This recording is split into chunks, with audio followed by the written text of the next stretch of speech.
Hello! Here you are at the Serene jumpsuit tutorial. The first thing I'm going to do is show you it because it's exciting to see it on somebody. So this is one of my versions. I have many, as you can imagine. But we're also, whilst I'm stood here, before we get down to the actual sewing, just want to go through a few of the things to consider when you're fitting. Very detailed in the instructions, but I just wanted to kind of verbalise it for you just to help you with that. But first, let's have a look. Now this is the cropped version, so it kind of finishes mid-calf. They're wrap trousers, but hopefully you can see that there is plenty of wrap to be had there. And the important thing is that it ties up here on your natural waist, which you might feel is quite high, but if you tie it lower, let me show you. So if I tie it lower, it's unflattering and the crotch is down by my knees. So you want to be pulling that up to your natural waist and then bringing it around. We're open at the back, but not so much that we're gaping and everybody can see what we've got, because we like to keep a little bit secret, don't we? So that is the jumpsuit. At the end, with the one that I'm making now in the tutorial, I'll do you a whole how to put it on, but I'll have some leggings and a vest on just to keep my modesty. Not known for my modesty, but hey ho, that's what we're going to do. But first, let's just have a think about proportions. Now, my patterns are never going to tell you what height they were designed for, because it gives you an excuse just to go, oh, well, I'm 6 inches shorter, 6 inches taller. I'll just add it to the leg at the bottom. Now, that might be where you need to add it, but what we need to consider is what's the proportion here from your waist to your neck, and what's the proportion here from your waist to your hip, and then the length of your legs. Because it might be that of those 6 inches, you need to add 2 inches here, 2 inches here, and 2 inches down at the bottom. And what that does, it gives you a much more balanced view, a much more balanced and correct way of adjusting. So what you'll see in your pattern notes is a whole page about fitting tips, and it's asking you to compare your measurements so that you get it right. Now, it might be a little bit intimidating, but I want to go through it one step at a time. It's only 3 measurements that you need to consider. First one is from the nape of your neck, which is the little bump here, down to your natural waist. And the way to find your natural waist is your skinniest bit. If you tied elastic around you and wiggled, it would find its way to that bit. You can tie a ribbon there. It's also, when you bend, it's the bit that creases. Okay, so it's going to be much higher than you think. So we're going to measure from nape of the neck to that location and compare it to the chart. If you are dramatically different, then you can adjust or reduce at the waistline that's noted on the pattern. The next one to consider is from your waist, same location, to your full hip, so your biggest measurement, and you're going to measure that for me. And finally, you're going to go from this location again, your natural waist, all the way down to the floor. Go through step by step, but I just wanted to stress before we get starting why it's important. It's one of the things on jumpsuits that gives you the hungry bum. Okay, so if there wasn't enough length here, this raises and the crotch raises, and nobody likes that look, do we, ladies? It's not a great look. Okay, so that's why this one is important. If you're tall or short, then obviously the dimension to the bottom of the hem is important. And then this one, you can see that the jumpsuit does blouse over a little bit here, and it's intended to. But imagine, so like I'm 3 inches nearly short in the body. So I'd have an extra 3 inches of gather. So it'd be kind of gathering all the way down to there, which wouldn't be very flattering. So maybe on this project, have a think about the fit. So yes, it's all about your bust measurements and your hip measurements, but just think about your proportions as well as you're going through. Whilst we've mentioned bust and hips, this is what you need to do for this one. All the pattern pieces that are involved in the bodice, I want you to choose based on your full bust measurement. Then everything below there, so the trousers and the waistband, I want you to consider your full hip measurement. Now, when you do your full hip, if you are between sizes, I want you to go up, not down, okay? Because if you go down, you're changing this wrap detail and you might end up feeling exposed. So definitely go up if you're between, okay? It doesn't matter that they're totally different. You don't need to grade between the two because there's a gather at the waist here when we attach the two, so we can deal with all of that at the time. That's one of the great benefits of doing something that has a gather into the waist. If you are slightly out of proportion, or rather if you're the proper normal and not normal, like most people, I'm pear-shaped, so I have a bigger hip measurement to bust measurement. It just means I don't have to mess about grading. So if we're all okay with that, I'm going to take to the machine. There's a few little bits of where the construction marks go that I want to go through, and then we'll get going. Can't wait. See you in a minute.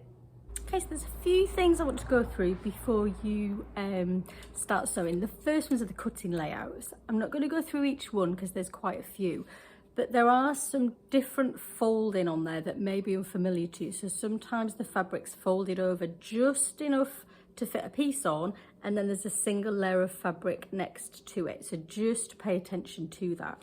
But the biggest thing you need to remember, before you cut your trouser legs out, you need to stick them together. So you need to take your paper pieces, and what you'll notice is on the back, which is the one with the darts, there's a line down this seam and a row of A's.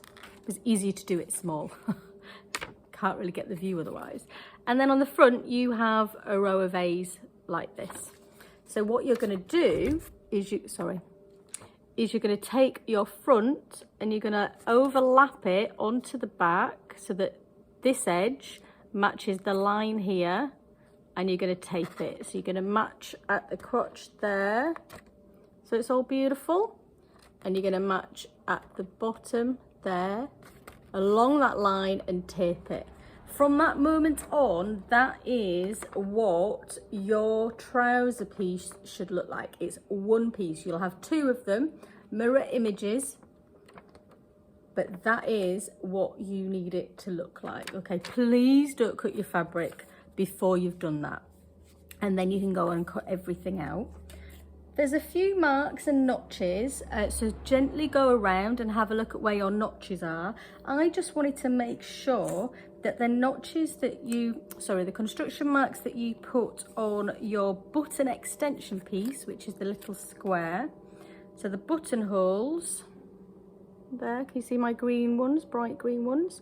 They should be on the correct side of your fabric, not on the wrong side of the fabric. So darts all get marked on the wrong side of the fabric, but your buttonholes on that button extension, and can you see my crosses there for the buttons? This is the waistband, and the buttons on the waistband also get marked on the correct side of the fabric. This is because that's the side we need to see it when we're making them. Otherwise, they'll be kind of tucked inside around the back, so it won't make for an easy sew. Okay, so we need to just check through those. I am now presuming your machine is set up, you've checked your needle, you've got the correct thread in there, you have decided what you're going to do, if anything, with your seam finishes, and you have your trusty instructions with you. I have mine with me to make sure I don't go too far off piece when I'm explaining things. And you need to use the two in combination. The video is here to help support the instructions.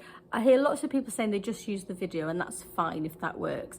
But you will find information in both of them. Sorry, my tag's sticking out. There we go. You will see information in all of them. So use both of them and the pictures. So if you're ready, I'm certainly ready, and we'll move on to step 2. Now step 2 is stay stitching. We're going to take the front piece of the bodice and the back piece of the bodice, and we're going to stitch a row of stitching along the neckline on both of them. The purpose for a stay stitch is exactly what it says on the tin. It makes the fabric stay. So it stops it spreading. It's really important with loose weave fabrics and for lightweight fabrics, because before you know it, when you've been handling the fabric, everything gets a little bit bigger. So when you come to fit in your facing detail here, it no longer is the correct shape. So it's a very important step, so please don't skip it. I'm going to move you around so that you can see what I'm actually doing on the machine, because I think that might be useful. And we're going to get going. Let's do it, guys. Right then, if you're comfortable, let's get going. So this is the curve on the back bodice at the neck. And we're just simply going to stitch through one layer of fabric at a small seam allowance. Now, the instruction says 10 millimeters, 1 centimeter, or 3/8 of an inch. You can actually use the edge of your foot if you find that easier. The reason it's a smaller seam allowance is so that when we attach our facing at this point, the line we're stitching now is going to be inside, so it's not going to be seen. So I'm going to put it on 1 centimeter. But whichever you choose is absolutely fine. And we're just literally going to stitch around. We're going to remember it's a curve that we're stitching. So can you see how I'm feeding the fabric in that curve? Because what we don't want to do is stretch it out of shape before we've fixed it with the stay stitch.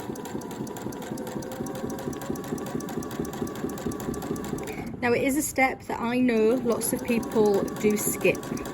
I would advise you never to skip this step. And also, if you find that you've in the past or future do have a problem with your necklines stretching before you bias bind them or put any kind of facing detail on, I would suggest that you do this if your fabric has a tendency to grow. Okay, I will show you what that looks like. There we go. Okay, so it's just simply a row of stitching that is designed to keep that curve exactly where we want it to be. I'm going to do this the same, excuse me, going to do the same on the other one. And then I believe the next thing that we need to do is to hem the back bodice. Okay, strange place to do it, but it will all become clear. I'll leave you to do your stay stitching and then I'll join you back at the machine. So that's both of the necklines stay stitched, so that's that step completed. We're going to move on to step 3, which is the hemming of the back bodice. So I have here the bottom edge of the back bodice, and we're going to do a basting stitch at 2 centimeters or 6/8 of an inch. So the reason for this first step is that it gives us a guide to press. So I'm going to show you how we stitch it, then we're going to pop to the ironing board so you can see how it's pressed. So this is the first step. We're going to increase our stitch length because we're going to take it out ultimately. So we don't need to have a reasonable stitch length. So I've gone all the way up as far as my machine will let me. I've got the edge or the bottom edge of the front back bodice lined up at the 2 centimeter seam or the 6/8 of an inch, and then we're going to stitch. Now we're not going to do a back stitch, we're just going to stitch all the way across the bottom. Go nice and steady and be accurate here, because this is what's going to give us an accurate hem, so there's no point in rushing it. Some people may be confident enough just to do a 2 centimeter hem and press it up, but I thought I would show you this way because it really does help. Now when we finish this, I will join you at the ironing board. Remember to take some pins with you guys. First of all, I want you to make sure that your iron is set to the correct temperature for your fabric. The last thing that you want to do is to burn a hole in anything, but also you do need it to press it. So just make sure you go at the right temperature. Something that I do all the time actually, and I forgot to mention earlier. So this fabric looks very similar on the right and wrong sides. So I will be making sure you understand through the instructions which side I'm using. But so that I don't get confused, before I took any of the paper pattern off, I have drawn, can you see there, an X. Now, I've drawn that X on the wrong side, and I've drawn it with soap, as in hand soap, because I know then it's going to come off. You can draw it with anything, really, that you think is going to remove in the wash, but that's really important so that you don't stitch the wrong side. So apologies I didn't mention that, but it's just give me a little bit of a note whilst I saw it. Okay, so back to our hem. So this is our back bodice. You should be able to see there across this cream patch the basting stitch that I've just done. This is the wrong side of the fabric facing the ceiling, and we're simply going to fold that over, and we're going to press right on that stitch line. I'll probably hold it up to the camera when I've done a little bit so that you can see. But that takes all of the stress out of measuring, because you've actually got something there that has already been measured. So let me hold that up. So you should be able to see that stitch line, and I've ironed it on that stitch line. So I've pressed it up. So this is the wrong side. I've pressed it up towards the wrong side. Once I've done that, I can tuck the raw edge in and back and pop a pin. Again, I'll just do a little row, and then I'll hold it up so that you guys can see. We're obviously going to do this all the way across that bottom edge. I'm just showing you the first bit so that you can get the idea.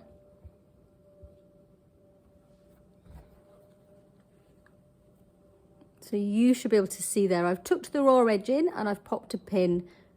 Now notice that that pin is close to this top edge. That's important.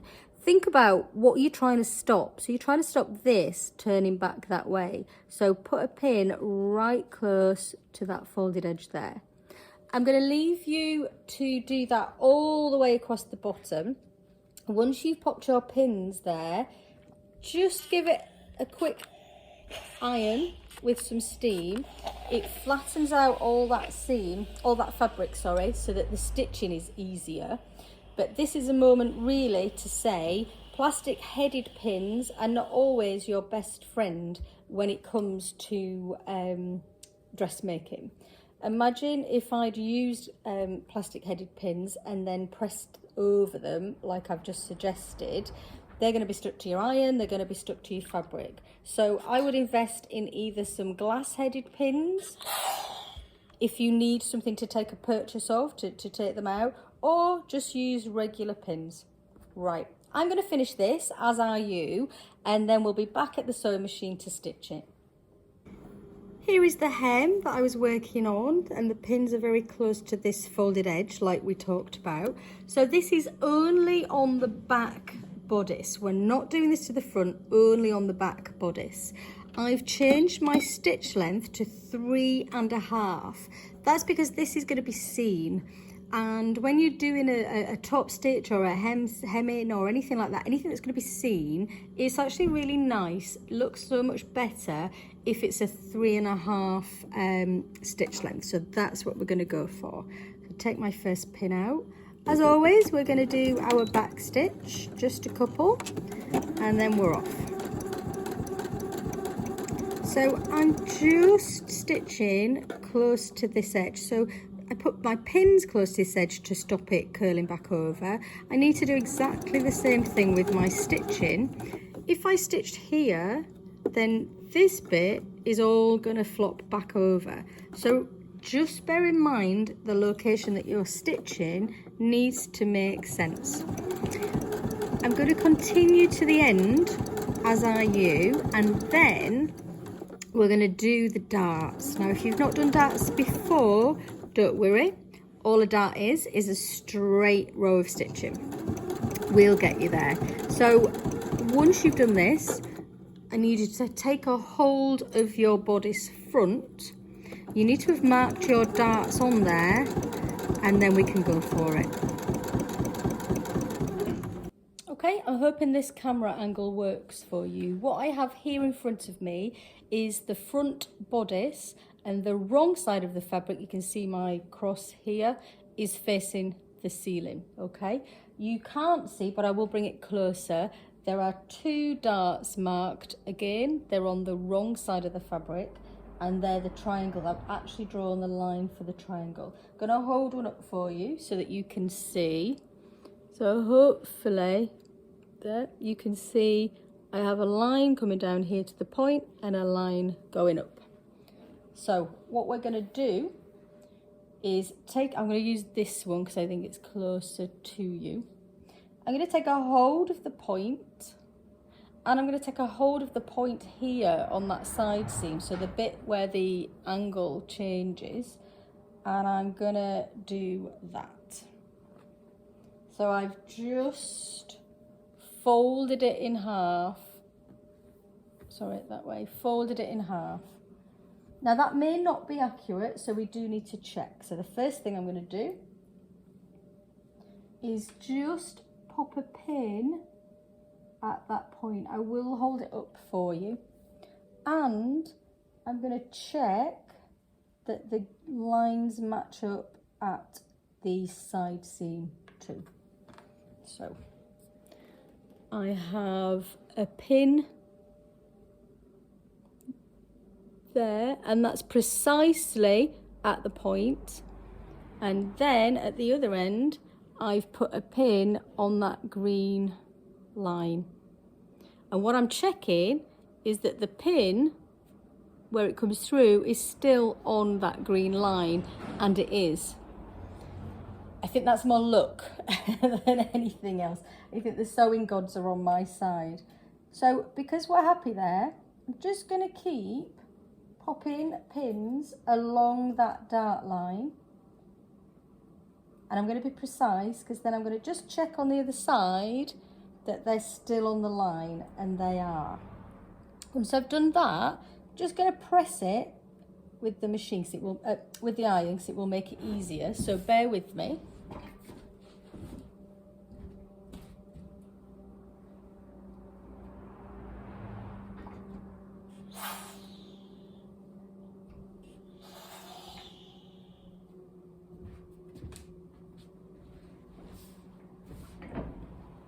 So all I've done is pressed a sharp crease there on that dart, and now we're going to stitch it.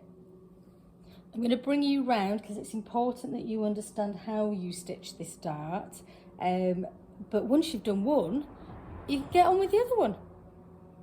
So after doing that hem, my machine was set at 3.5 stitch length, so we're going to turn that back down to our original 2.5. That's the first thing to note. You should be able to see that green line. That's my dart, and this is the dart, and this is the rest of the bodice. My needle, hopefully you can see, is precisely on that green line, and that's where we want it to stay. So we're not lining anything up this side. We're using that needle going all the way down that green line. So let's have a go. We're going to do a back stitch, and then we're going to go for it. One thing to notice, sorry, I thought it was going to happen then, but if you have a lightweight fabric, you might find that it gets stuck at the beginning. If you do, all you need to do is to take a hold of these tails, and when you first start, just gently pull them backwards. It will stop it snagging, but it didn't, so we're okay. So I'm very accurately stitching on that green line. I'm taking my pins out at the last possible moment. I do that a lot because it's only the pins that are keeping it in place, especially if it's a slippy slidey fabric. Now when I'm about here, so that's the end pin, when I'm about maybe, I don't know, 1.5 centimeters from the end, 5/8 of an inch from the end, I'm going to stop.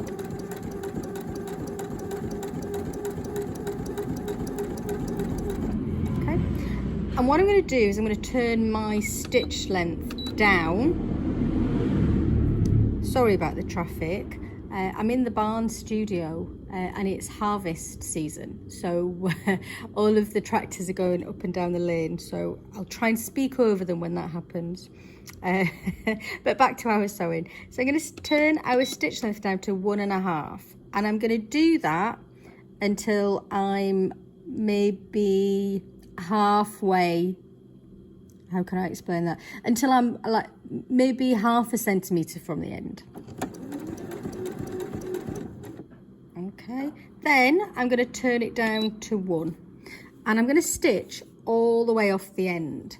What that means is I don't have to do a back stitch, so it doesn't create a horrible bump at the bust point. One thing to notice here, I've accurately stitched on that line. If you find yourself exaggerated, but if you find yourself over here, don't suddenly turn and go to that precise location, because you'll create a really awkward shape that you will see on the outside of your garment. So obviously if you are all the way over here, you need to unpick and start again. But if you're only slightly off, just continue that smooth line until you come off of the edge. Don't be tempted to change direction. So I'm just going to keep going, and now I've stitched off the edge, so there is no way that is going to come undone, because there's a really tiny stitch at that point. So as you can see, we're on the green line. We're also on the green line on the back, so that dart is stitched nice and accurately. I'm going to let you do the other side, and then I'll show you how to press them at the ironing board. I have here the back bodice that we hemmed. I didn't show you that you then need to unpick your basting. Now, if you didn't do any back stitching like suggested, what you should be able to do is pull it through. If not, you will need to get your unpicker out. Now, your thread will break before your fabric, so you can be a little bit brave with this, but because you did a long stitch, you should be okay. So that's all pulled out, and just give it a nice finishing press. There we go. So that's the back hem looking beautiful. We're going to keep that here because we're going to need it in a second. But this is our front bodice, and you can see the darts there that we've just stitched. So I want you to lay it with the wrong sides of the fabric facing up to the ceiling. Show you on this one here, so you can see that dart there. Further back, and we're going to press it first of all upwards using a bit of steam, and then downwards. Now I'm pulling this fabric a little bit just so that we get a really crisp line.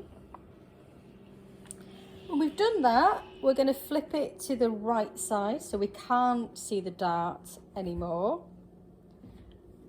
And we're going to press it. And when we get to that bit where our, I suppose it is the nipple point, but it isn't actually the nipple point, but the end of that dart, see how the fabric won't lay flat? That's because we've created this bust shape, so it isn't supposed to be flat. So what you could do is take a hold of this bit and just get your iron in there and just circle at that point. Hopefully if I hold that up, you will see how beautiful that dart looks once it's pressed. Never underestimate the power of pressing. I know lots of, I'm going to do the other one whilst I chat to you. I know lots of people are in a rush and they think, oh, I spend all the time at the ironing board, I do enough ironing. But genuinely, your pressing takes your project to a completely different level. So I really do want you to get into pressing at every opportunity. It makes, that's the other side, you probably can't see that up, there is. So that is our front bodice. But yes, never underestimate the power of pressing. It really will elevate your projects. What I'm also going to say now is, so far I haven't finished any of the edges, as you'll have known. What I'm going to do, just so that you have an indication as to when you would finish the seams, if you've chosen to do so, is I'm going to overlock mine. So I will tell you that I'm going to do that. So far, there's nothing that needs doing, so don't worry about it. I will definitely let you know if you're going to be finishing your seams. But the next step in our instructions is to stitch the shoulder seams together. So I have our front bodice that we've just put the darts in. This is the correct side of the fabric and it's facing the ceiling. I have to say, I'm really pleased with the pattern placement on this. Can't wait to flounce in this at the end for you. So right side of the front bodice facing the ceiling. And then the right side of the back bodice is going face down. So what I have here is the wrong side of the bodice is now facing the ceiling. The right side of the bodice is facing the right side of the front bodice. Okay, so hopefully that's clear. And then I'm simply, if I find some pins, going to match my shoulders and pin them together. So I'm going to match the raw edges and then I'm going to pin across each of those shoulders. And then you're going to take that to the sewing machine and stitch across. We're going to use a 1.5 centimetre seam allowance across each of those shoulder seams. I'm going to let you do that on your own. I don't think you need to see me do that. Then I'll meet you back here and I'm just going to show you what I mean by pressing the seams open. Okay, so a quick lesson on pressing seams open, very similar to the darts actually. So we'll work on this shoulder seam. We're going to use the iron and I'm just going to gently pull this so that we get a crisp line. Press it one way, press it the other way, and then as it suggests, we're going to open up those seams and press it nice and flat. I'm going to flip it to the other side, so I'm on the right side now, and I'm just going to go over that right side as well, just like we did with the darts. I want to show you the difference it makes. So this is the seam we've just pressed. This is the seam we didn't press. And can you see it looks lumpy and bumpy, not as precise and beautiful as the one that you've pressed. So I'm just going to do the other one whilst I chat to you. This is the point that I would finish that shoulder seam. So I will be overlocking it before you see me again. But I'm going to overlock or finish the seams separately. And what I mean by that is I'm going to do each side of that seam that I've opened. So I'm going to do that edge and then that edge. I'm not going to do them together. Now I know that some people do them together and that is absolutely fine if that's your choice, but I want you to know why I wouldn't do them together. The first reason is it can create bulk. So the reason that we press them open is so that the garment has equal fabric either side, so it sits on the shoulder or whatever part of the body nice and flat. If it's a bulky fabric and you've done them all to one side, you will see and create a bump there. The other thing is for fitting. Now, if it's a new pattern to you and a new garment, you might decide that you need to change that where you've stitched that from a 1.5 centimetre allowance to a 1 centimetre allowance, for example, to make it slightly bigger. And you can't do that because you cut it off on the overlocker if you're using an overlocker. But if you've done them together, just think about the amount of unpicking that you need to get through to actually be able to make that adjustment. So again, it's completely your choice, but that's why I don't do it that way. So I will be finishing those shoulder seams. So I'm going to pop that bodice to one side. And I thought whilst we were here, I would show you the next step, which is working with your facings. So you will have a front facing that's a deep curve, and you will have a back facing which is a smaller curve. This should match the neckline that you've been working with. So I have the right side of that back, the back facing, the right side of it is facing the ceiling. And for this one, which is the front bodice facing, the right sides are facing you, and I'm going to place them down like so, so that I know I have the right sides of the fabrics facing. I'm then going to match them at the shoulder seams and stitch them with a 1.5 centimetre seam allowance, just like we did with the seams we've just stitched. Now hopefully it's going to make sense to you when I say the accuracy of both the shoulder seams and these seams is important, because if there's a difference when we come to put this facing onto that neckline, it's actually not going to work, so it's not going to fit. So please be accurate. The other thing to say is, depending on your size, this area may not lay flat whilst you're doing this exercise, because if you've got a larger bust, there's more fabric here than at the back. So don't worry if this bit doesn't lay flat. It's the shoulder seams that are important. I'm going to let you stitch them just like you did before. Press them open just like I've shown you, and finish them exactly as you're going to do the shoulder seams if you're finishing your seams. Once we've done that, I'll see you back here, or maybe at the table. I'll see what's the best camera angle, and we're going to attach this to the bodice. Okay, so what we have here is the bodice neck. So the bodice is open. This is the right side of the bodice. So the correct side is facing the ceiling. And here I have the facing loop that you've just stitched and pressed. So I'm going to take the correct side, so the right sides of that facing, and I'm going to put it down on top of the bodice. So I have the right sides of the fabric are facing each other, okay? And then grab my pins. You're going to put a pin that matches the shoulder seams.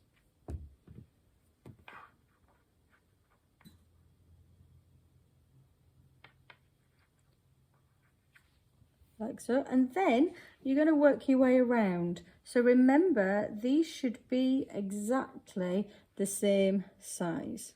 Okay, so you're going to pin them all the way around. Now this can be a frustrating part of the project. If you find that they're not matching, check that you cut the right, well, first of all, check your seams. Sorry, I'm in the way of the camera. First of all, check that you stitched your seams accurately and correctly on both the bodice and on the facing. And then if it still isn't looking like it's going to work properly, you want to just have a check on your paper pattern pieces that they match the neckline. If they don't, it could be that you've cut them out slightly wrong. So they're the two things to check. If you really do find that you're having a problem, you can adjust the seams on your facing to make it fit. I'm hoping nobody has to go to that length, but we never know. It's sometimes helpful after you've pinned the two shoulder seams. It can sometimes be helpful to put one in the middle and then work back towards them. Otherwise, you're kind of pushing any inaccuracy all the way to one shoulder, and that can cause you a problem. I'm going to let you work on that whilst I'm also working on it, and then I will see you at the sewing machine, where we're simply going to stitch around this inside circle with a 1.5 centimetre seam allowance. I'll see you there. I think you may know this, but what you can do is to take this section off of most machines, and what it gives you is an arm that you can put things over, stops you kind of getting things caught whilst you're stitching. So I'm going to do that for this point. I'm going to just feed the neck edge over there so that I don't get into a position where I'm stitching the back to the front. And then we've lined up with our 5/8 of an inch, 1.5 centimeters with this edge. I'm going to remember that I'm stitching a curve, guys, like we did previous. So I'm going to feed it in so that it's a curve. I'm going to do our back stitch.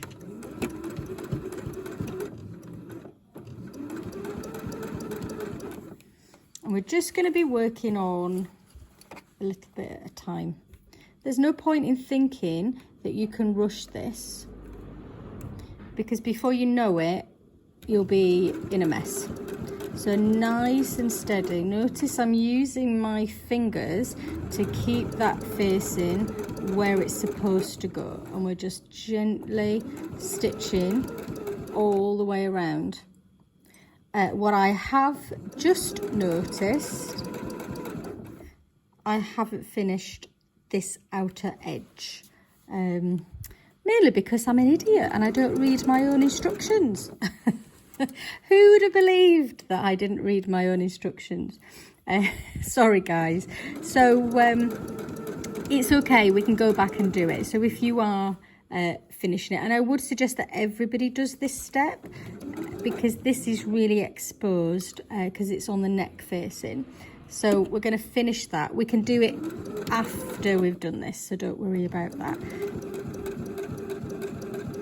I can't believe I forgot that.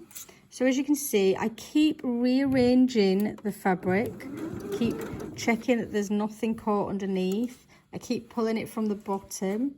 I'm creating that curve, because without creating that curve, if I just show you now, if I don't create that curve, look what happens. I instantly get all of these creases in the facing, whereas if I put it out with the curve, it lays flat, and at least I have a chance of stitching. So I'm going to let you keep going all the way around, and then I want you to finish this outer edge, and then I'll see you sat comfortably with some snips. So I finished this outer edge, and this is the neckline that you have just stitched, just so that you can do a double check before you do the next part. This is the bodice the right way around, so this is the correct side of the bodice, but I can still see the facing. The reason I say to check that now is we're going to use our snips, and once we've used them, it will be very difficult to swap that round if you've accidentally put it on the wrong side. And as you've just heard, accidents happen, because look at me, I did it the wrong way as well. Right, so this is an important part. We're going to take snips out of this seam, this curved seam that you've just done, and that's so that when we turn it over, it will lay nice and flat. Now let me just first of all demo what the problem is. So I'm trying to get that to go over nice and flat, and there's just no way it's going to do it.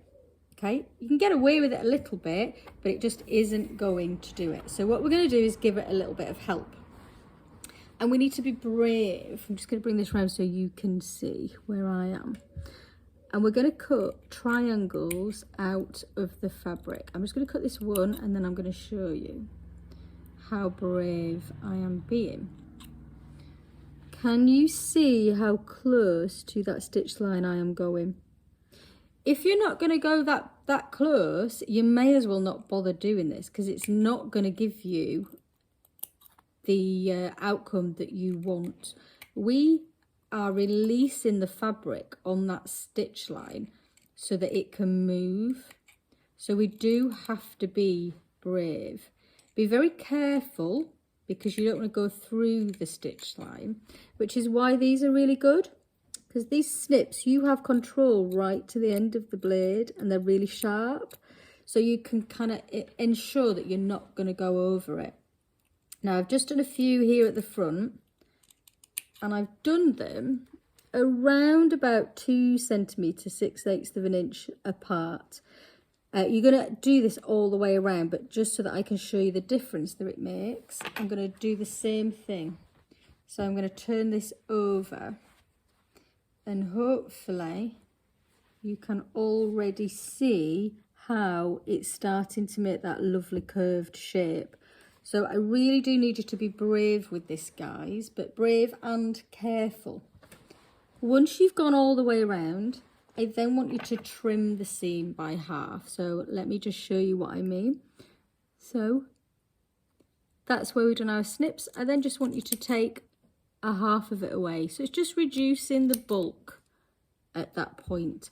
I suppose it's important to say, actually, this side you want to have one row of stitching. The other side you also have your stay stitching. Doesn't matter now if you cut through your stay stitching. It's no longer required because the line that you've just stitched is doing that job for you. So that was just a temporary solution. Now, when we've done this, we're going to go to the ironing board and then we're going to do something called understitching. This is one of the things that people also like to avoid doing because it can be tricky. And I think sometimes it's because they don't understand why it's important. So what an understitch does is it stops this facing trying to return back to the wrong side of the garment. So it really is an important step. And sometimes the people that don't do the understitching are the people who end up top stitching their facing down as a end resort, last resort, sorry. Now, if you don't get this technique absolutely perfect, you may feel that you want to do that as well. And do you know what, guys? I'm not here to judge. Whatever gets you to the end of the day. But it's the understitching that's designed to help you not to have to do that. Right, I'm going to happily snip all the way around my neck edge. And when you've done that and cut it, trimmed it by half, like we were saying, I'll see you at the ironing board. So here we are. So that's our neck and we're all cut and trimmed. I'm going to flip it so I can't see the facing for the minute. And then I'm going to just pull the facing so that it sneaks through. So I'm not turning it all the way over. I'm just bringing it to the front. And all this is for is we're just going to be pressing all of that seam towards the facing. Now it's never going to lay flat now, so it's all going to be gathered up in the middle, and that's absolutely fine. That's exactly what we want to happen. All we're bothered about is this little seam detail. So we're going to take the iron, we're going to just pull the facing away from the bit that we're pressing, and we're just going to press everything up towards that facing detail. Now, some people don't do this step because they just feel like they can manipulate with their hands at the machine.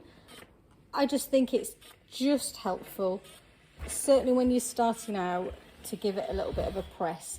It also hopefully helps you to think about the fact that when we do the next step, the line of stitching that we're stitching isn't seen.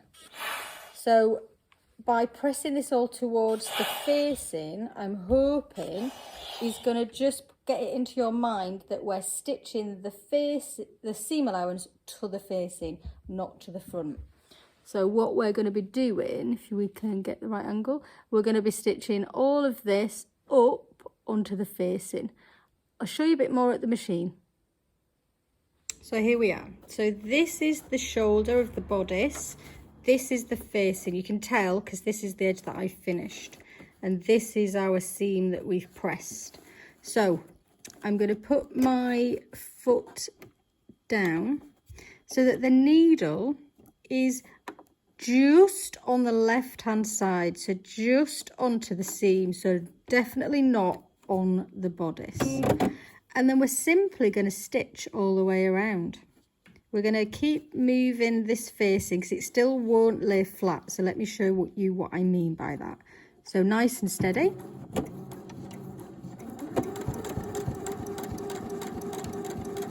When I get to this white bit of the fabric, I think you'll see more the location. So can you see I'm just keep pulling this out of the way so that I don't stitch it underneath. So I'm just, so again, we're only working on a couple of inches at a time. These fingers are just gently pushing that seam back towards the facing. And can you see there that the needle is just on this side of that original stitch line? I keep pulling the facing out of the way. It's always going to kind of do this weird sticky uppy thing. Just let it. That's absolutely fine. Just make sure you don't catch it if it's folded underneath. You're going to do this all the way around. I'm going, you might think, relatively slow, but that's not for effect. That's not for you guys. This is how slow I would do it, because I don't want to go fast and end up stitching onto the bodice, and I also don't want to catch anything underneath. So sometimes it's just worth slowing yourself right down so that you can be accurate, and then it saves you unpicking. So I'm going to leave you to do that, and then I will see you at the ironing board. Okay, so you can see my facing is still just kind of all over the place. You can see where I've done my understitching, very close to the stitching that attached the neck. Now I'm going to flip it the other way. So I have the right side of the bodice facing me, and I'm going to tuck that facing all the way under, and I'm hoping that when you do it, and also what you see now, is that it actually creates that beautiful shape without much pressing. We are going to press it though, so you're not getting away with that. But tuck it all under and then give it a nice press. Now the reason I do it from this side is because this is the side that you're going to see, or people are going to see when you're wearing. So this is the side that's the most important. You can by all means flip it across to the other side, but I hope you can see I'm not fighting this curve. I'm not kind of fighting the garment to make the curve. It's actually wanting to do it of its own accord. And all I'm doing is adding a little bit of steam to help it out.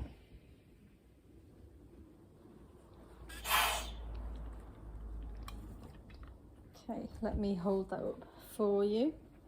So hopefully you can see that we have a lovely neckline on the front, and if you look closely on the back, you'll just about see that understitching that we did. So there's nothing visible on the front look, there's just that tiny bit on the back.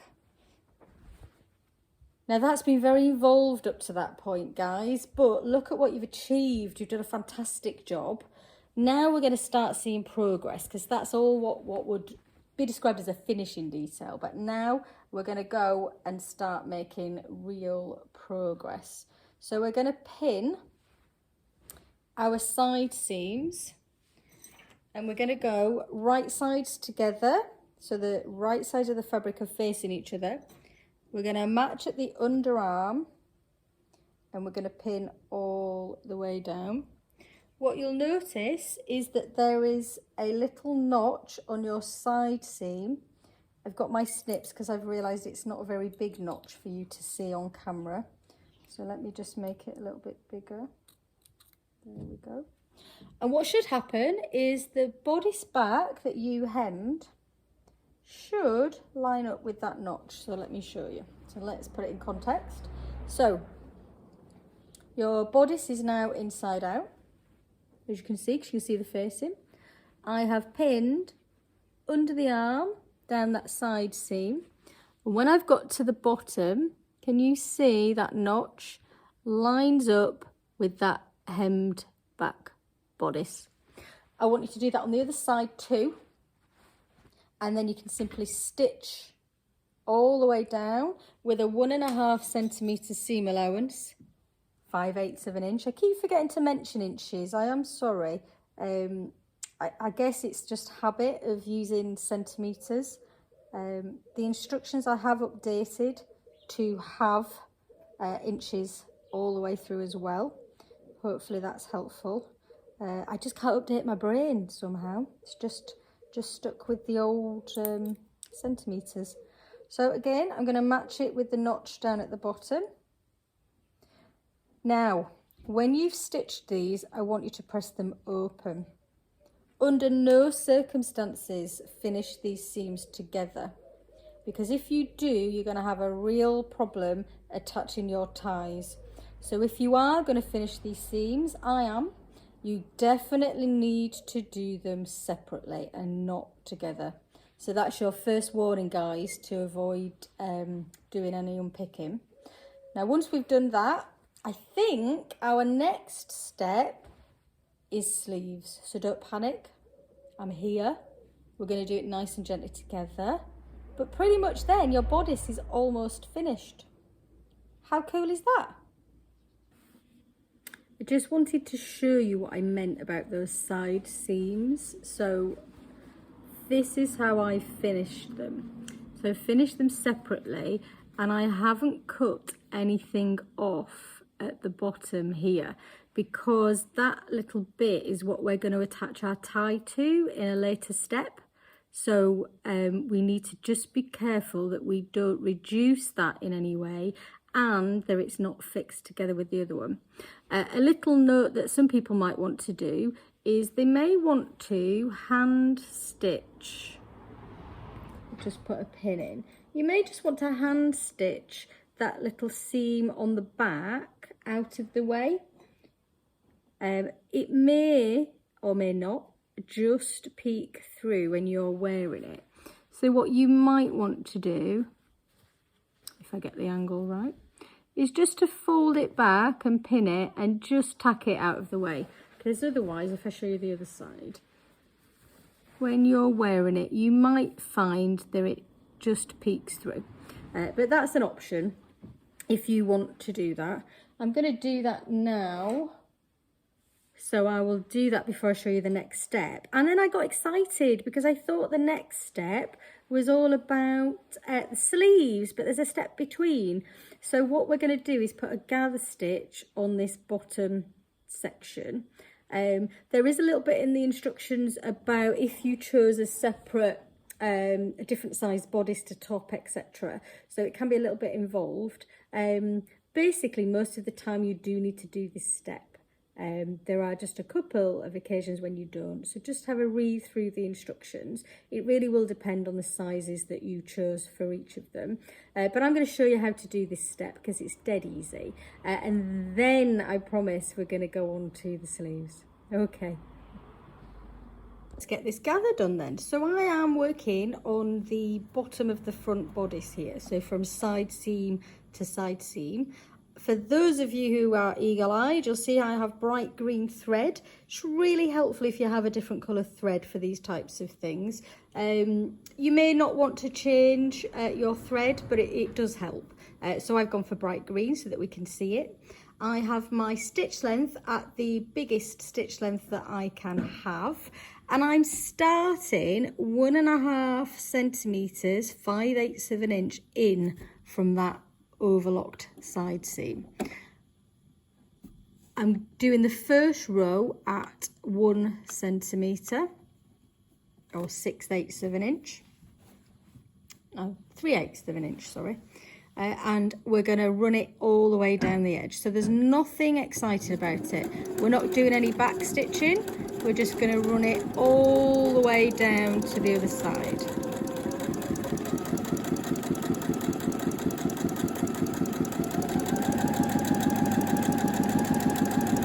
Hope you're enjoying this so far, guys.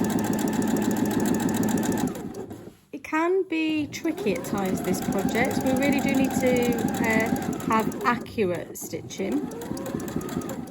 We're going to finish again at the 1.5 centimetres, 5/8 of an inch from this edge. So yes, there are coming up some areas where you do need to be accurate, but I will make you aware of them. But really we should be trying to be accurate all the time that we're stitching. because otherwise we're going to feel like we're always going to be creating an issue. Okay, this next one then, we're again 1.5 centimeters in. You can either line up the edge of your fabric here at the 2 centimeters or 6/8 of an inch, or you can line the edge of your foot with the last row of stitching. Either way works. No back stitch again, and we're going to go all the way down. Yeah, I think accuracy is a big thing in any stitching project. So it starts off with accurate measurements, it starts off with accurate cutting of the paper pattern, accurate cutting of the fabric, and then ends with your accurate stitching. At any of those stages, you can really create yourself a problem. So do focus on those areas and your sewing will become much easier and smoother. Again, finishing 1.5 centimeter, 5/8 of an inch from the edge. Now we can actually leave that where it is. So what you have now is a bodice without sleeves that you can try on if you so wish and flounce around the house, or we can get going and put the sleeves on it. I think I'm going to get going and put the sleeves on it.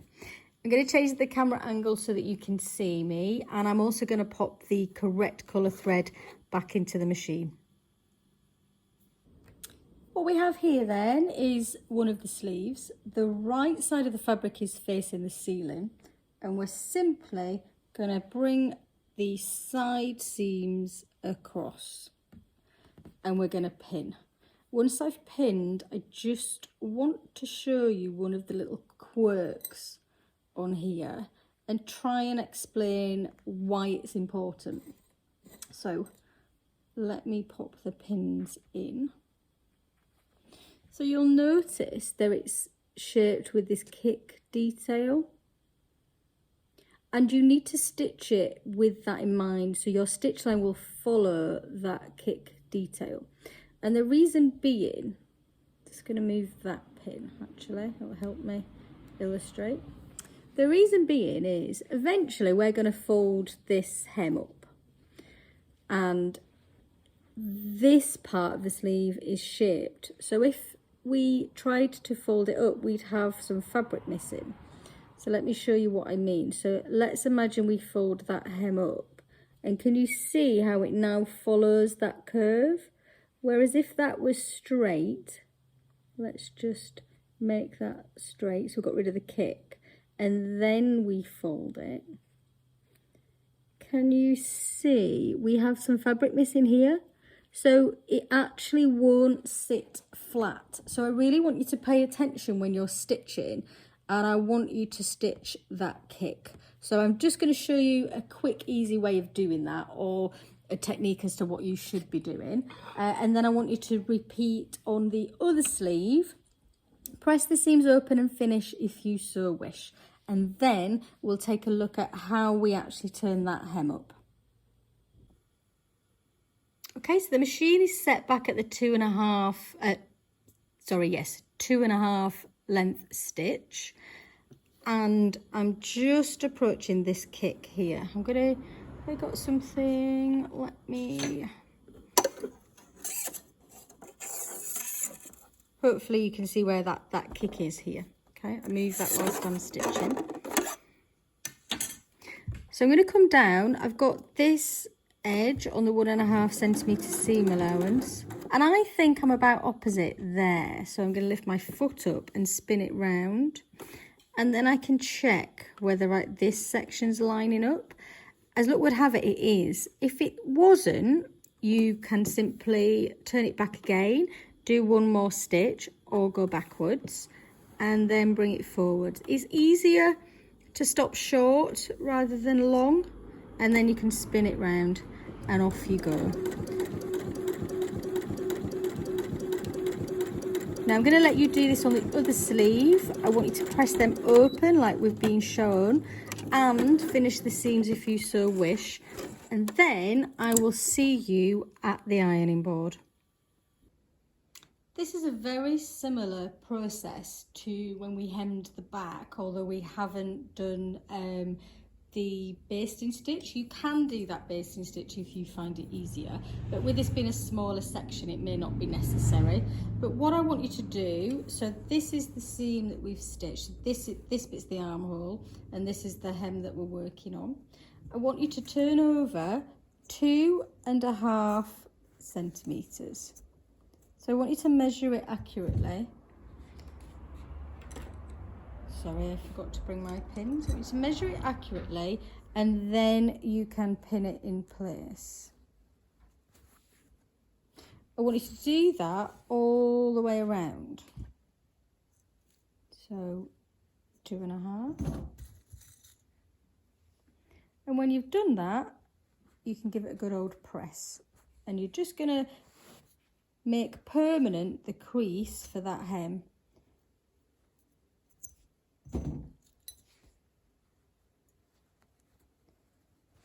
So I'll just show you on this section. So once you're happy, you're going to give it a good old press so that this is a real crisp hem that you're working on. Then, I'm hoping my arms are not always in the way. Then we can take the pin out, turn it under, and put the pin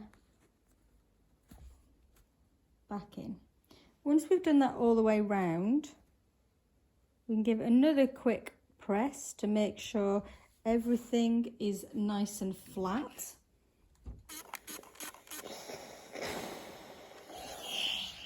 Ready for stitching. And we're going to stitch close to this edge, so where we've put the pins, at a 3.5 stitch length. Now I'm going to let you do that because I think you're more than capable of doing that now. So work your way around both sleeves, and then I'll meet you at the desk. We need lots of pins and we need a little bit of calm, because that's the point we're going to inset these sleeves. Okay, let's do it. Now, hopefully you've got lots of pins and a little bit of patience. Now, it shouldn't be as bad as what you think. And I do sleeves differently to traditional methods. There are lots of ways to do this. There's lots of help out there to do this. I do get great feedback on how this technique works. So please try it. But if it's not for you, don't worry about it. There are plenty of other ways to do it. I can only show you the way that I find the easiest.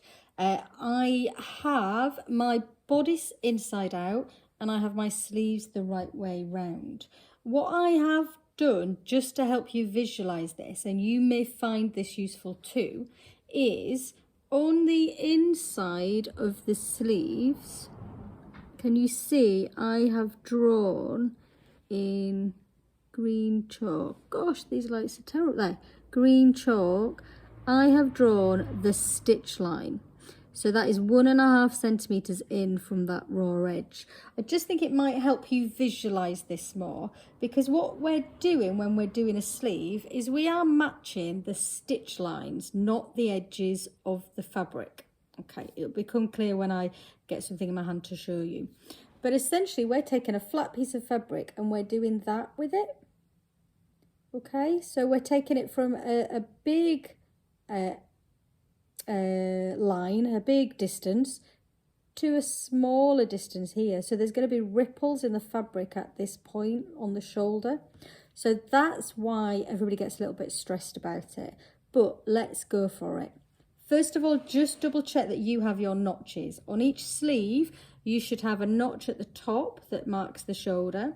You should have a single notch on one side and a double notch on the other side. And on your bodice, you should have a single notch on the front and a double notch on your back bodice. Once you've checked all of that, I'm going to get the camera angle a little bit better so that I can show you, and then we're going to go for it. Let's see how we can do it on this angle, guys. So let me explain where we're at. This is my second attempt at this video on the right angle. So I'm going to go right back to the beginning so that you can see me live. So I have the bodice inside out and the sleeve the right way round. I've popped the sleeve inside and I've put a pin on the inside matching the underarm seam.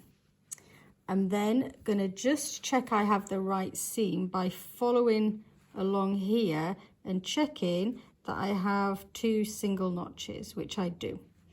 If that was a single and a double, all it means is I've got the wrong sleeve, so we can just swap the sleeves over. But because I know they're correct, I'm going to put a pin on the inside. Now that probably looks really awkward, but that's because I've got the camera here in front of me. So this one's probably not going to be as awkward. So look, we have 2 double notches here. So I'm going to make them match. And I'm going to put a pin. So notice I'm putting all of my pins approximately a seam allowance down. The last pin goes up at the top where we match the notch here with the shoulder seam, like so. And I'm going to put the pin on that green line that I drew, which is the stitch line. That's what we're going to be focusing on when we're inserting these sleeves. But first, we're going to deal with the underarm bits because they shouldn't have a lot of gather in the underarm bits. So did you just see I just moved that down with my thumb so that the raw edges were level? And then I can start by putting the pins in. Now, you will never hear me say that there are too many pins at this point. If your pins practically touch each other or overlap, then I'm okay with that. Okay, so you can see there is a little bit of gather, and that's because of the shoulder movement. Not gather, sorry, a little bit of extra fabric, and that's just because of the shoulder movement. But I'm hoping you can see that where we're going to stitch is flat.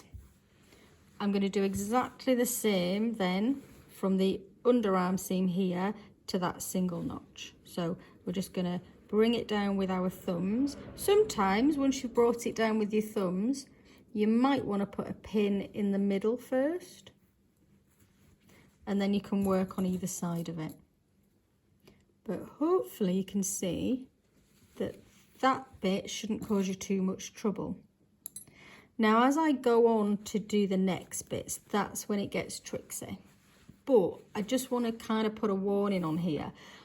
I've inserted, oh gosh, I don't even know how many, hundreds, possibly thousands of sleeves. So sleeves are a technique, and once you've mastered that technique, it's really difficult to make it look hard because you know how to do it. So when you watch me, don't think it's going to be that quick for you. You're going to spend some time messing, manipulating the fabric, and that's fine. That's just what happens. So please don't feel worried about that in any way. So we're gonna be patient. This is the excess that we're trying to lose into this bit. So look at what happened. I've used my thumbs to bring that fabric down, and I'm creating a curve. And I'm just gently gonna smush that ripple. Can you see that it's starting to look more even? So I'm gonna put a pin in the middle, and I'm gonna put it on that stitch line. I'm then gonna do the same here, and I'm going to put it on that stitch line, and then I'm going to put one over here on that stitch line. So creating the curve, I'm just checking that these raw edges are thereabouts even, and then I'm just working my way around. So I'm going to bring it closer to the camera so that you can see. So that's the section between the single notch and the shoulder. So if I do that, you can see where this bodice is flat, but the fabric underneath, which is the sleeve, has all that excess. But I want to show you this bit, which is important. All of that excess is above our stitch line, because we pinned on the stitch line. So we have a chance of stitching that without anything being caught. Now, don't get me wrong, there is still a technique involved in that, and I will show you. I'm just going to adjust that pin. I will show you the technique, but first of all, we need to get the pin in somewhere near. So let's move on to this other section. So this is the section between the double notch and the shoulder. And as you can see, there looks like there's far too much there. So we're going to create the curve. It's difficult with this fabric at the minute. I'm just going to swap that pin to be that way around. And what that's done is it's opened up that little bit there that we need to start the gather from. Okay, so we've done the same thing. We've created the curve, checked that our two raw edges are relatively close, and then we're going to go in and we're going to put one pin on that stitch line. Okay, I'm going to come down here. Actually, I'm going to move that over a bit, sorry. I'm going to do the same here, and I'm going to swap that pin in that direction because I feel like we need as much area as we can. So you see, even I kind of have to redo, rethink, unpin, start again. It's just the process of installing sleeves. You're always going to get this issue. But can you see how we're starting, throwing pins at people, we're starting to see the light at the end of the tunnel. So we've got all this ripple up here, but where we're looking to stitch is relatively flat.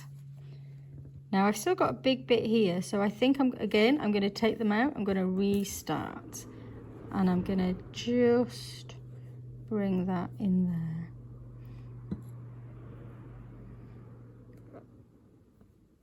Some fabrics are easier than others.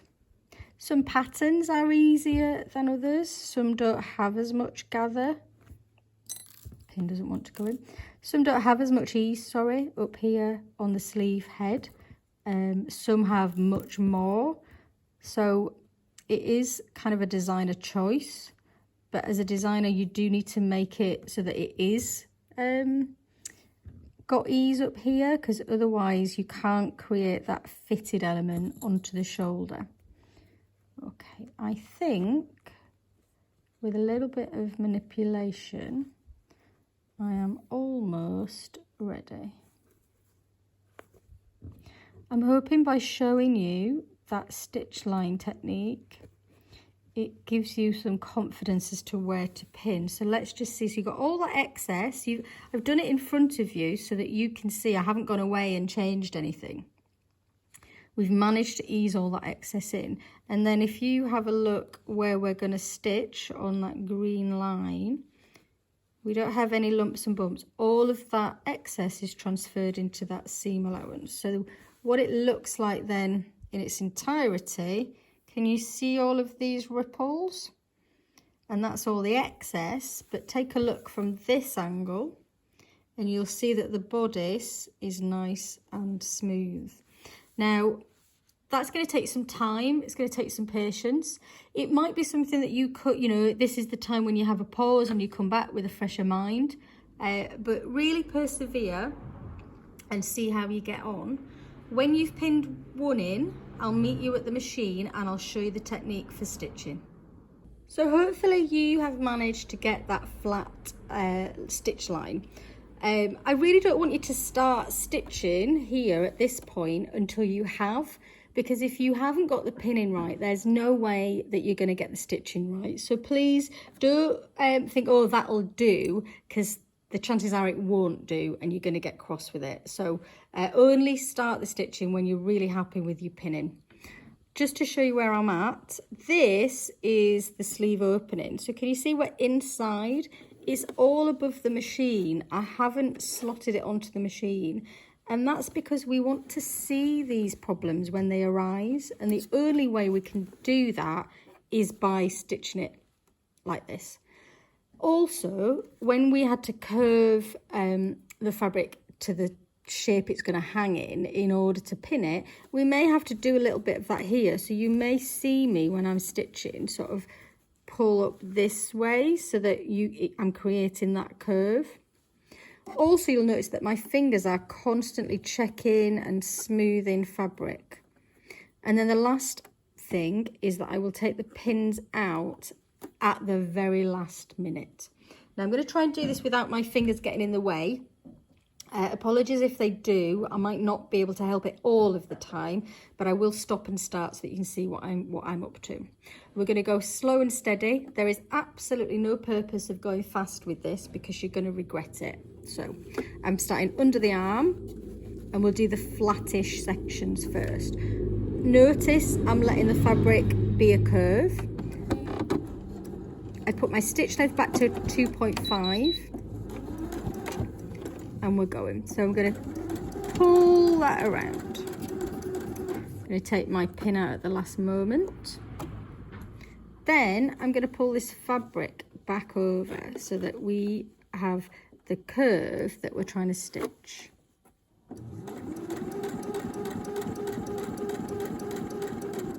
Already you can see a little bump here, so I must have started on the back section where we have the double notch, but it doesn't matter. I'm going to lift this up. I'm pushing fabric towards the back and pulling this towards the front, using my fingers just to smooth that bump out of the way. Now, when you're doing this sleeve insertion, it's not enough to say that you're stitching. You're actually manipulating the fabric at the same time. So you'll constantly see me trying to push fabric this way and towards the back. Yeah, we've got the double notches here. So we did start on the worst bit. So my fingers are pressing the fabric away from that stitch line, taking the pin out at the last possible moment.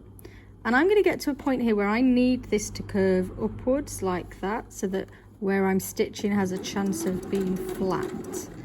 I'm hoping that you guys can still see that. Just move you in. Just going to move you in a bit closer if I can, and a bit higher. Okay, I'm going to try to keep my fingers out of the way. So I'm smushing with these two fingers.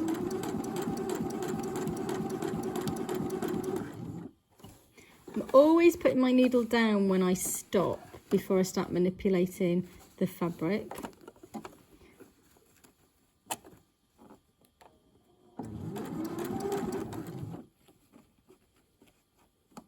And we're just going nice and steady. So can you see there's a big bump there? But watch, if I just use my fingers to manipulate the fabric, we can get over that. We're coming up to some really tricky bits here. So my fingers may be in the way. I apologise. But I'll keep trying to show you. So can you see the bump? See what happens when I just smush? You can probably just see the stitch line there as well that I drew on, and that's what we're following. You can see that this is going to cause a problem. The last thing that you want to do is to keep taking the pins out and pushing this problem to the end, because you'll end up with a really nice, attractive pleat under your armpit, which apparently is not a good look. So what we're going to do is I'm going to lift up the needle, and I'm going to smooth that fabric out and towards the back. Okay, so can you see it's no longer on that stitch line? And then we can stitch again. I haven't just continued to push that problem along to the next bit of stitching. Take a pin out.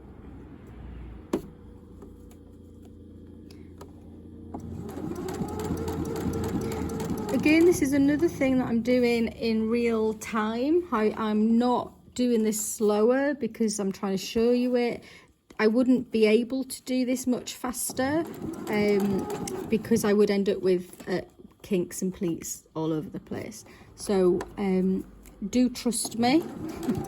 It isn't easy, but you will get there. So I've got another kink, so I'm going to lift and I'm going to push back. And then put the foot back down. So I have a chance of getting past that. Now we will start to get a little bit easier because we're coming to the front.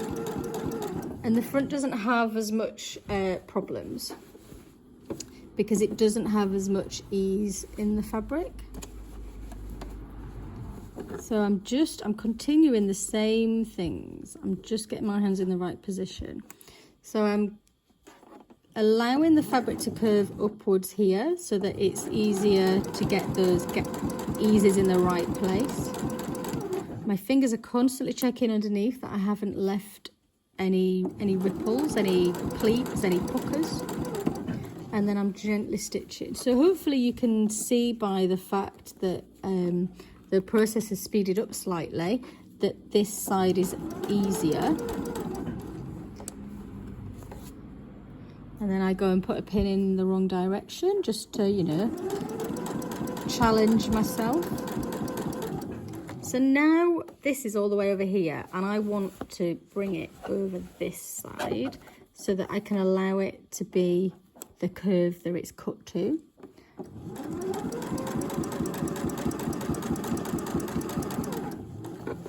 And then I'm pulling this back round.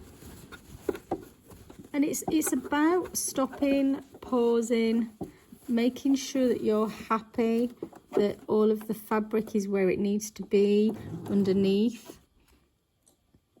Checking with your fingers. But it really is something not to do at the end of the day or the end of your sewing session. Excuse me. It's definitely something to do when you're nice and refreshed. Oh, sorry. Otherwise you will get cross. But hopefully you can see I'm just coming back to the underarm. And I can do my back stitch again. I'm going to move the camera around so that you can see what it looks like then from the inside. Once you've checked, you can finish this seam however you want to finish it and give it a good press. Okay, so hopefully we're still friends. So this is my sleeve. It's not pressed yet. Pressing will really improve it.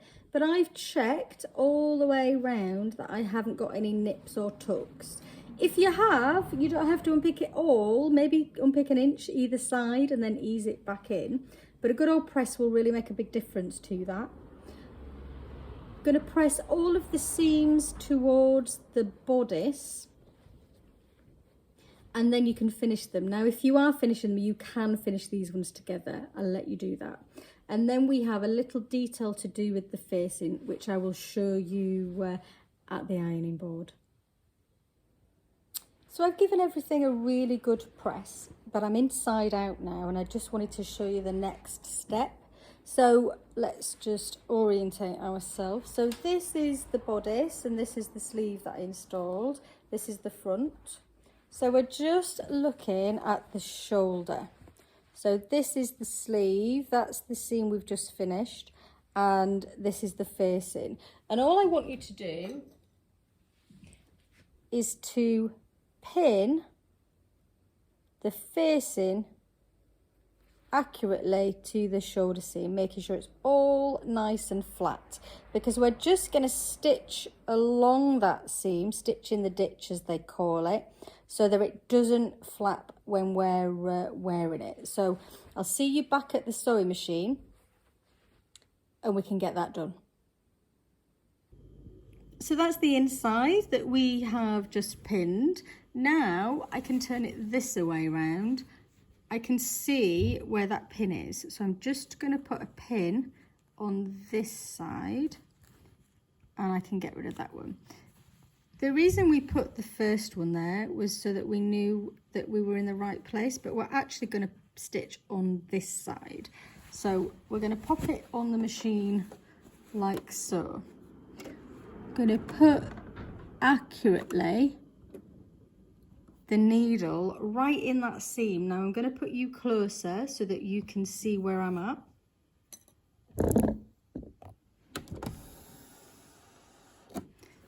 So I'm right on that seam that we stitched. Can you see? I'm at a 3.5 stitch length. And what we're going to do as we go along, we're going to do our back stitch like we always would. If I can find the pedal.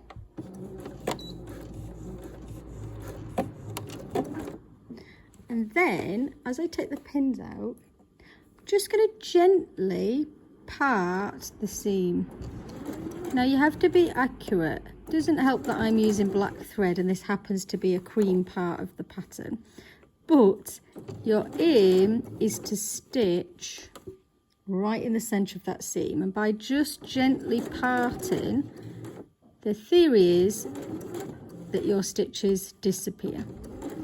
Now, if you're not truly sure they are going to disappear, one, because maybe your own accuracy, or two, it might be like me, I'm using black thread on white, you may want to consider just swapping your thread over.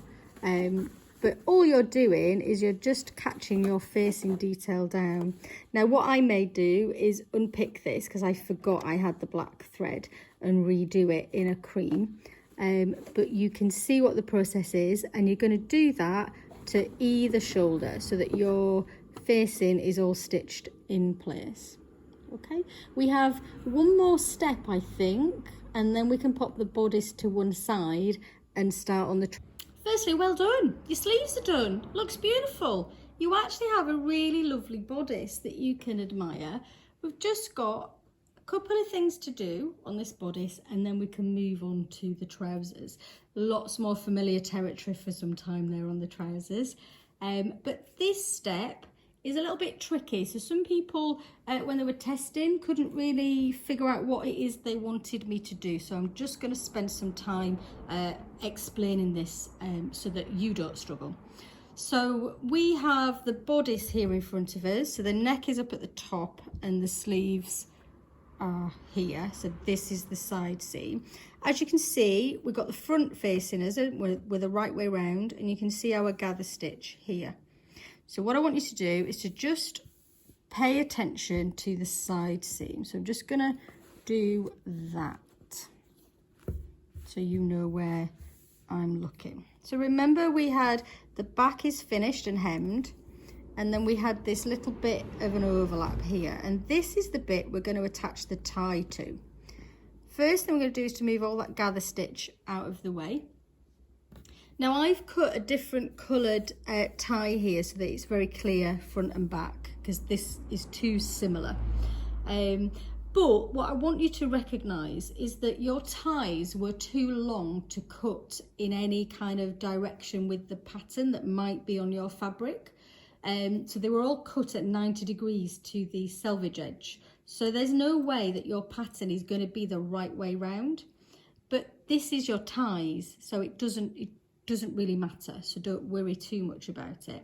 This tie that I have here is much shorter, but that's just so that it's easy to show you on here.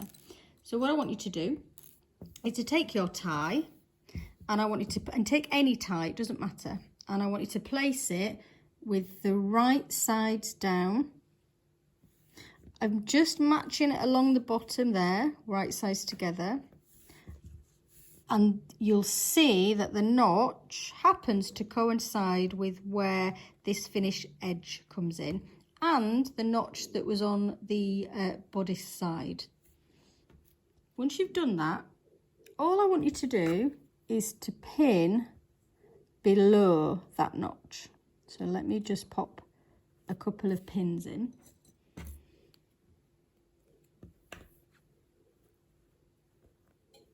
So we're going to be matching the side seam.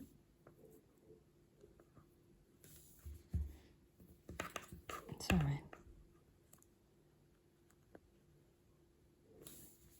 So I've put this pin in that direction so you can see that that's where this back comes in, and then we've pinned it down here.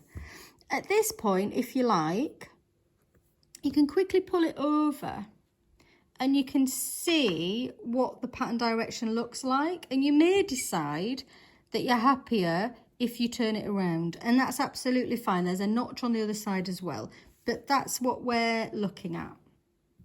So we're not stitching across here, we're simply just using that bottom edge as a guide so that I make sure that you have this excess up here, because otherwise you may have pinned it where that matches and the excess is down here, and that would be wrong. So we're simply going to stitch with a 1.5 centimetre seam allowance from here. We're going to stitch up to that pin that's at the horizontal, and that is all this step requires from you. Once you've done it that side, you're going to do exactly the same with the other tie on the opposite side. I'll bring it to the machine so you can see me do it, so it makes 100% clear what you're doing. So I'm going to show you again. This is the other side. Just going to move this out of the way. In fact, let me move this out of the way until I need it. So we are pinning the bottom half of the tie with the right sides together with the front, and we're just aligning it so that we have an excess up here, not below the bodice. I've pinned this one on the other side. I've put a pin at the point where this stitch line that attached to the back bodice stops, and just a bit further up. So we're basically going to stitch down here and join up with that line, and it is as simple as that. When that's actually all been sorted, if I show you what it's going to look like when you're finished, eventually one of the steps will fold that waistband in half, and what you're left with, again, accurate sewing on this, what you're then left with is, that's the back of your bodice that's hemmed, and this is the waistband that comes out and gets attached to part of the trousers. Okay, so I want accurate stitching because we don't want to go and catch this back bodice. So if I bring the machine back, move the gather stitches out of the way, we're simply going to line it with 1.5, do our back stitch like we always would do, and off we go. We take the pins out as we go, and we're going to stop when we join up with that stitch. So that's there. We're going to go backwards and forwards a little bit, and then we're done. So let me show you what that looks like from this angle. It should look like just one continuous row of stitching, but from the other side you have, this will be up here, but if you fold that in half, you should have your tie here, and it should just meet nicely to the back bodice, and then here it's attached to the front. Hopefully that's clear, guys. Any problems, just pop a message to me. Right, shall we do some trousers? Okay, so set the bodice to one side and let's get to work on the trousers. Before we do, I want you to check that you have only 2 very large trouser legs, that you did join the paper pattern together before you cut out your trousers. If not, now's the time to rethink it. Worst case scenario is you can do a small seam and attach them. I think they would still be wearable, but the idea is that you should have 2 really big pieces where you joined the paper pieces together. What you'll see is you have 2 darts, 4 darts, 2 on each of the trouser backs, and you're going to stitch them just the same as you did the ones in the bodice, but just notice they're quite small. They're very thin darts, so I was just going to show you how accurate you need to be, because any small error here actually results in a big difference. So you're going to go nice and steady, backwards and forwards, and then we're going to follow that green line we're going to reduce our stitch length at this point. And then we're going to reduce it even further and stitch all the way off.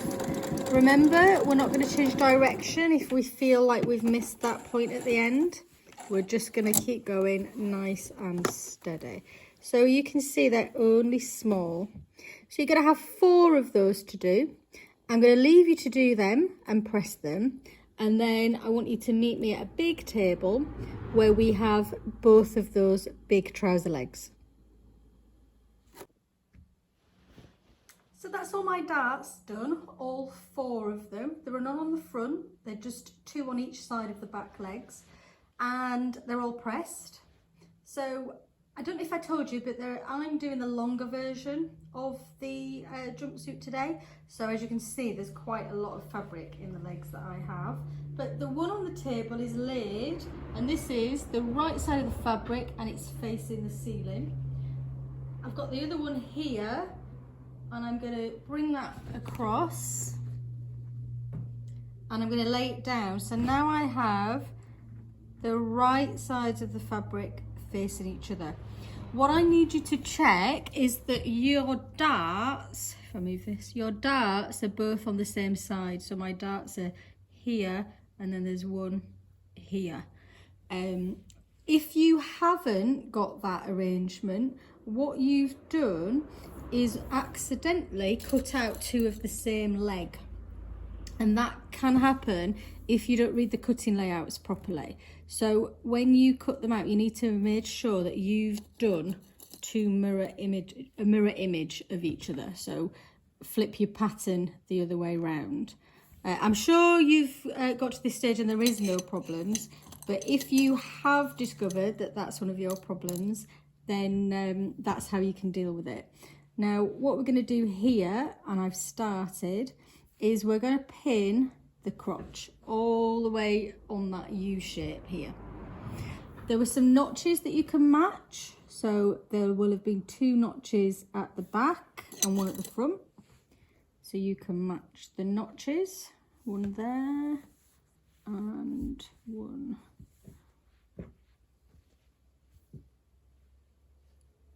there. There it is. And then you can match them up at the top. You're going to pin all the way round, and then I will meet you at the machine because there's a particular stitch that I want you to use on this U shape that makes it a little bit more robust for when we're sitting down. The stitch that we're going to use is a triple stitch. So it's number 3 on this chart. So as you can see, there are 3 stitches that's going to be used. Now the reason that we do it is it's a reinforcing stitch, and what that means is that when we sit down, stand up, we're not going to be causing a big issue and the seam won't pop, because that's one of the most sort of vulnerable areas where the seam pops. If you don't have this stitch, it is not a big problem. You can use the method described in the instructions, which is essentially stitching this seam twice. I just wanted you to see what this stitch looks like, because it's actually quite a strange stitch. So I don't want you to be stressed out by what it looks like. I often call it the drunken stitch. And you'll see why in a second. It's a stretch stitch too, so you can use this on stretch fabric. I'm at the 1.5 centimetre or 5/8 of an inch seam allowance, and you'll see what I mean. Okay, so can you see how it almost goes 1 step forward, 2 steps back? Is that a Paula Abdul song? Giving away my age there. So yeah, it's kind of a drunken stitch, but it's triple stitching that crotch area. I'm going to let you do that all the way around, and then I'll show you what the next step is. Okay, so my crotch is stitched, it's pressed open, and I've finished the seam edges. So you need to do that if that's what you've chosen to do. The next step is a little bit boring, but it might be a nice relief from the thinking. So all we're going to do is to hem the 4 side edges of those trousers. So we're going to use the method that we used in step 3, but we're just going to use a 1.5 centimetre hem allowance. So I have my green threading again. I'm lined up with 1.5. I'm on the biggest stitch setting, and it's just a straight stitch now. It's not the triple stitch that we previously used. And you're just simply going to stitch all the way down those 4 side seams. When you've done that, you're going to take it to the ironing board and you're going to press that hem just like you did in step 3 and stitch it down. I'll then join you when we take a look at doing the hem of the trousers. Okay, enjoy. Oh, phew, guys, that's a lot of hemming, isn't it? But you're nearly there. We've just got the bottom of the trouser legs to do, and I thought I'd pop back on to show you how I would do the 4 centimetres. Now, as luck would have it, the plate here on my machine is 4 centimetres from the centre of the needle. If yours isn't, you can either draw a line at 4 centimetres, or you can put some masking tape here, measure 4 centimetres along and draw yourself another guide to use. Now I'm going to stitch around this like we have been doing with our biggest stitch length, and then I'll show you what I mean by neating in the corners when we get to the ironing board. See you in a minute. Okay, so this is the hem. That was the basting stitch. I've folded and pressed that up, and what I'd like you to do is to tuck that corner in. Make sure it's really nice and sharp at the edge. Give it a good old press, and then that can be turned up, and then we're going to go under just like we have done previous. So let me show you that again.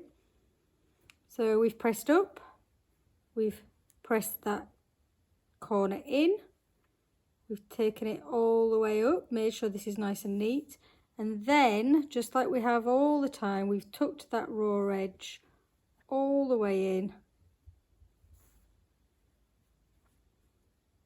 Just press so you can see. Going to press all the way on.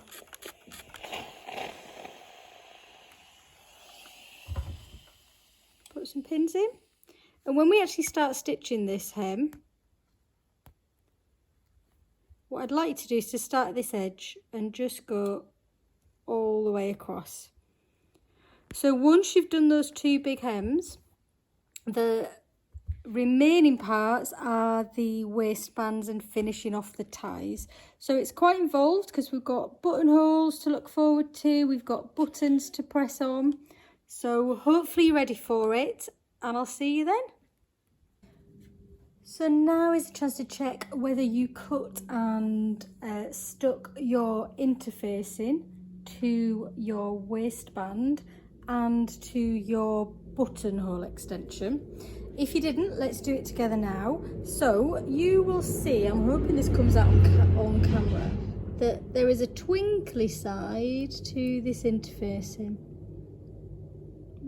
So that's not interfaced. Got the glue, sorry, but this side has got the glue. So first of all, make sure it's the right side. You're going to turn your pattern piece, so this is the button markings here, to face the ironing board, and then we're going to lay with the glue side down on top. Now we're going to turn the steam off because we don't want steam at this point, and we're not going to iron like in that motion. We're going to lift and move. So it really is a press. Now sometimes you have to be patient and leave it on for a while before it sticks, but it will stick. It's very easy as well to think that you've cut your pattern piece out wrong at this point. Trust yourself. So the interfacing doesn't move, that's the purpose of it.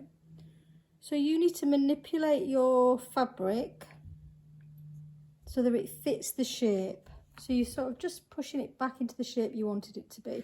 So can you see that's now adhered and that's now acting as one piece. Now I'm going to do the same here on this waistband, and then I'll meet you at the desk. You need this waistband and your trouser section. Before I left the ironing board, what I have done is I have pressed over the 1.5 centimetre seam allowance on this short edge, and it's the short edge where there are no buttonhole markings, button markings.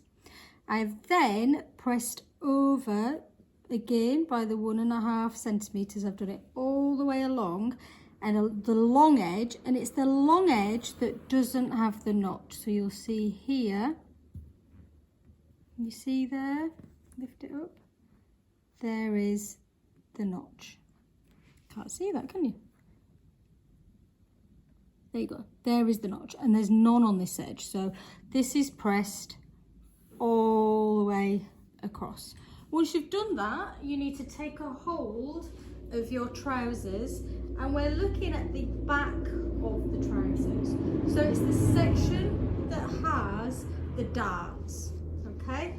And I'm just going to lay that down at the side here. Move that up.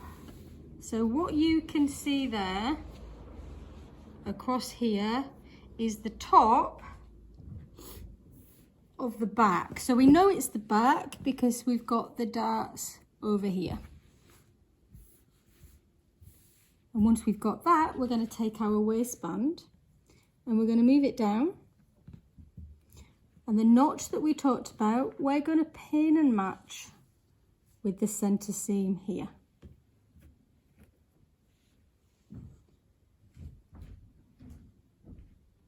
Just find my pins. I keep losing my pins today. So we're going to pin that notch, matching the centre here. What I want you to notice at this point here is you've got an overhang, okay, and that's perfectly normal. So that is exactly as it should be. When you get to the other side, when you've pinned, you should have, move across, sorry. When we get to this side, we should have 1.5 centimetres overlap here. So first job is to pin from that centre notch, matching the raw edges all the way along the back. Then I'll meet you at the sewing machine. Okay, I've reset the stitch length and started at the edge of the trouser, because this is the overhang that we looked at before. We're 1.5 centimetres from the edge, or 5/8 of an inch, and we're just simply going to stitch that waistband all the way across to the other end. When you've done that, we need to be at the ironing board and we need to have our pins with us. So I'll leave you to do that and we'll catch up soon. So these are the trousers and this is the waistband that we've just stitched on. Our first job is to press all of this seam that we've just stitched up towards the waistband. So it can be tricky because they're heavy trousers, constantly wanting to slip down. So find the way that works best for you. We're using steam and we're just going to press all the way up, all the way along. And when I've finished on that side, I'm going to just do it on the other side too. Sorry, I'm fighting with them falling off the ironing board. It's a fight between camera angle so that you can understand what's happening and actually keeping the blooming things on the board. But hey ho, I think we're there. Just pressing it on the other side just neatens everything off. So hopefully You can see how lovely that's starting to look. I'm going to flip it onto the, actually no, I'm going to keep it on that side, sorry. And we're going to move on to the next step. Let me get this in a position that works. I'm going to put the pins there to try and stop it. There. So I'm going to work on the short edge first. And what we're going to do is see how the seam allowance has been folded up. I'm just going to pull it back down for the moment, and I'm going to fold the waistband in half so that the right sides are together. I'm just going to pin it and then I can show you properly.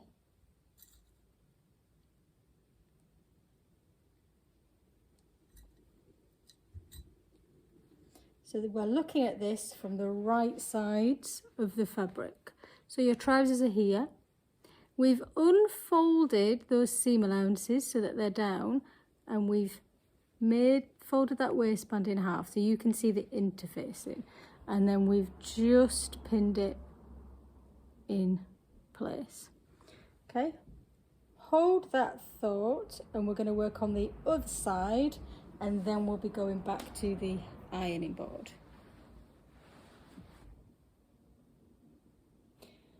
Sorry, we're not going back to the ironing board, we'll be going to the sewing machine. Oh, can you believe it's 40 degrees outside? I can't believe I'm actually surviving this. Let's take this side to the machine and we'll stitch it, and then we'll work on the other side. I might drink some water in between. See you in a minute. So let's have a little recap as to what you're looking at. So this is the bit with the 1.5 centimetre overlap. So it's the bit that has the button markings on the other side. This that you can see here is the front of the trousers, and this is the waistband. So what we did, so the waistband was like that. I've taken that seam down and then I've folded it right sides together all the way across, and now I'm just putting a pin there. So can you see from the edge that the actual trousers are sandwiched between the two? Then all we're going to do is simply stitch at that 1.5 centimetre seam allowance all the way down to the bottom of here. But what we want to do is not stitch onto the trousers, so we're just going to go down the edge of those trousers as close as we feel that we can. So we're going to do our back stitch, back at our normal 2.5 now, and we're just going to make sure that those trousers are out of the way, and we're going to stitch all the way down to the bottom. Okay. Once we've done that, we just need to trim the seams so that it folds over nicely. So we're going to trim that corner away. Doesn't want to go away, does it? We're going to do the same at the top, and we're just going to take that bulk away there. What that allows us to do is to turn this the right way round,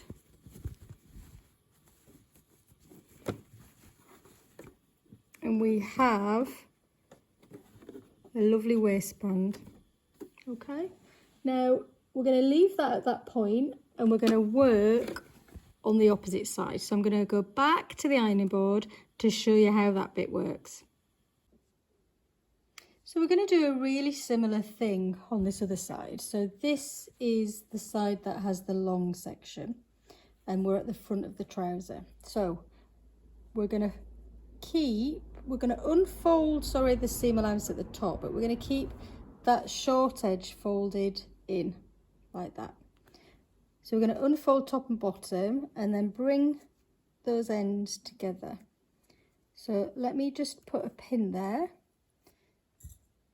so that you can see what we're doing. Okay, so these ends are still folded. it's these bottom edges that we are unfolding, very similar to what we did at the other end. So I'm just going to put some pins along that crease line, and then I can show you clearer.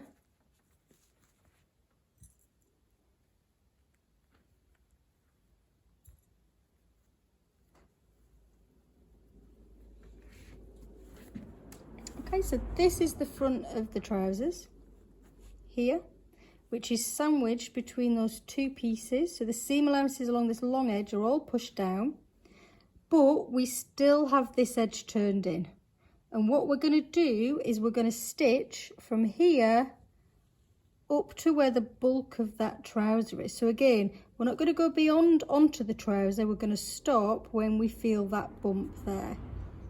I'll show you on the machine how we're going to do it, but just to be clear, we're not stitching up here, this remains open, we're just going to stitch all the way to the trouser along this front.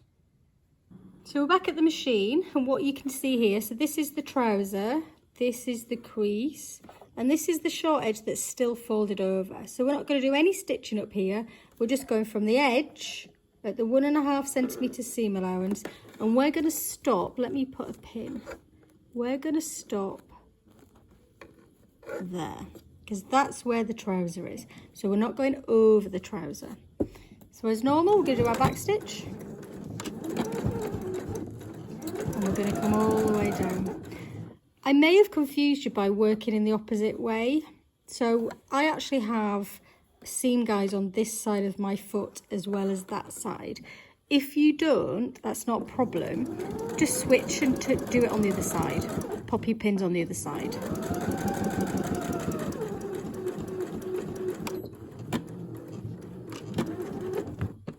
Okay, so I haven't gone onto the trousers. I've just gone up to that pin. And then what we need to do, we may need a safety pin to push that through. So let me just get one.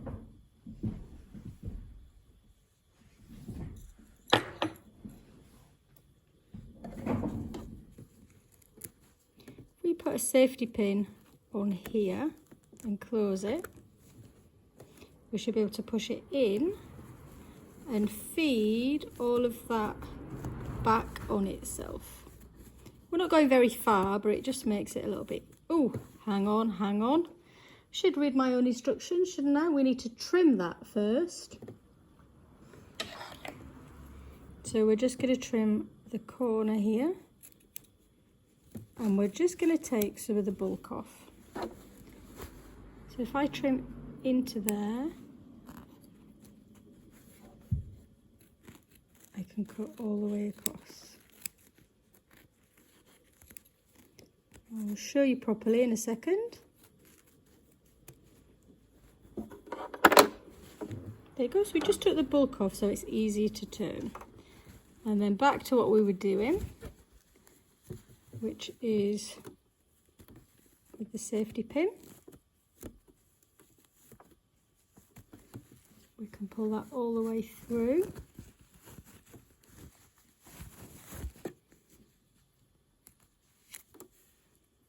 Take the safety pin away and we should have,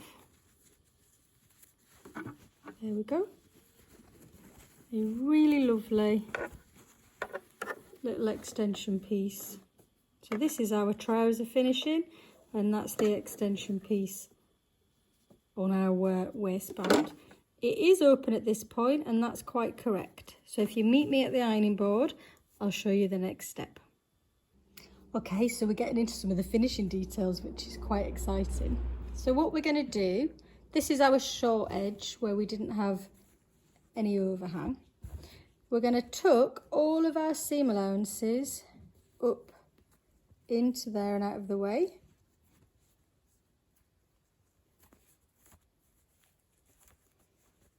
So just take a moment to make sure it's as flat and as careful as it can be. Sorry, bear with me, there's just a little bit of bulk that I'm trying to get to the right position. It's well worth spending some time on this. Okay, so that's all nicely contained. I'm just going to pop a pin there, and then I can show you properly what I've done. Okay, so all of the bulk is up and contained within the seam. So that's the front and that's the back.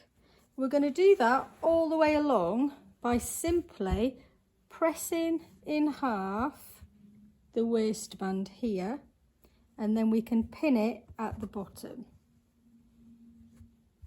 Okay, so we're just going to gently work our way along so that we end up with a lovely crisp waistband. We're then going to be top stitching this waistband so that it looks finished and perfect. Sorry, bulk of the trouser issue again. So pressing it in half. All of the seams are all contained within this waistband, so it's going to look really nice when you're finished.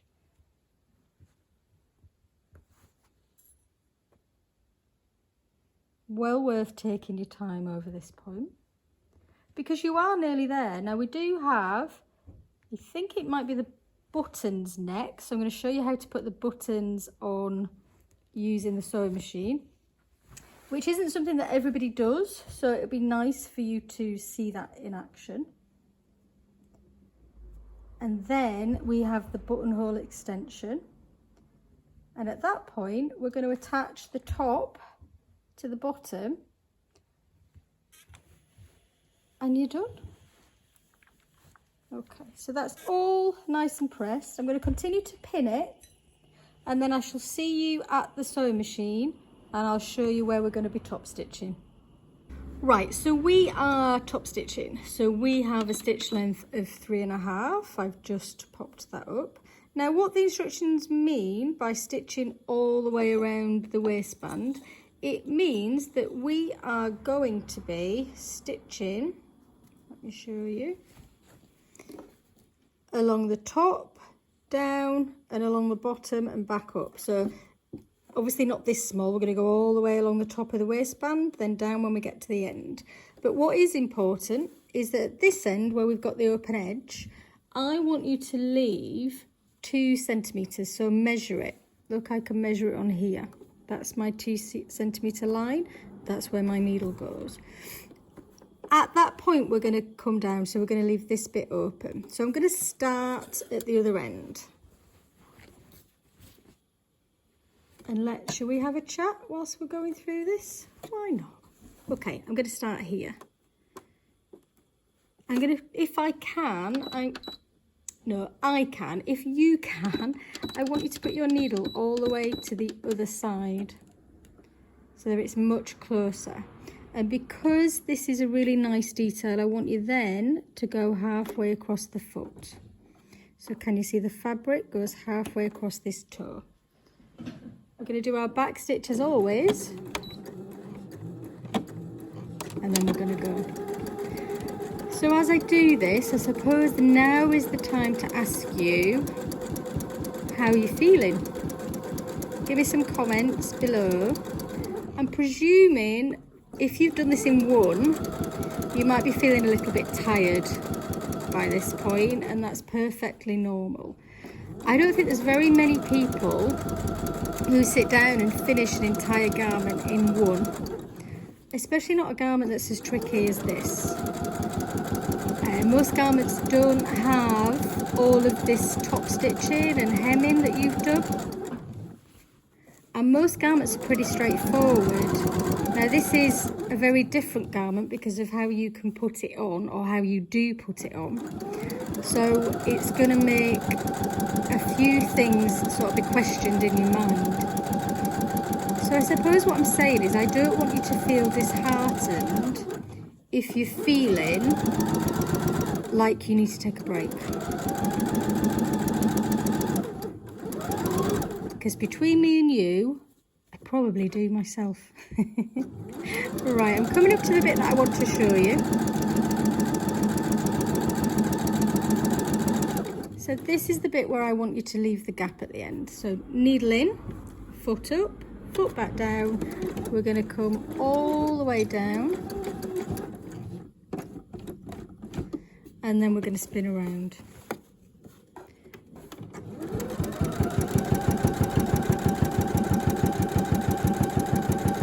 Now it's at this point that your trousers are going to need to be moved about, because they're going to have to go through the machine there so that you have room.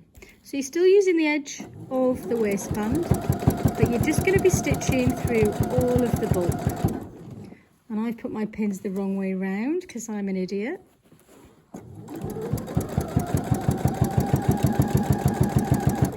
Now I'm going to leave you to do this, and as I say, if you feel like you need a break, that's fine, come back to it tomorrow. You can stop me, you can pause me, you can come back later when you've had a bit of a refresh.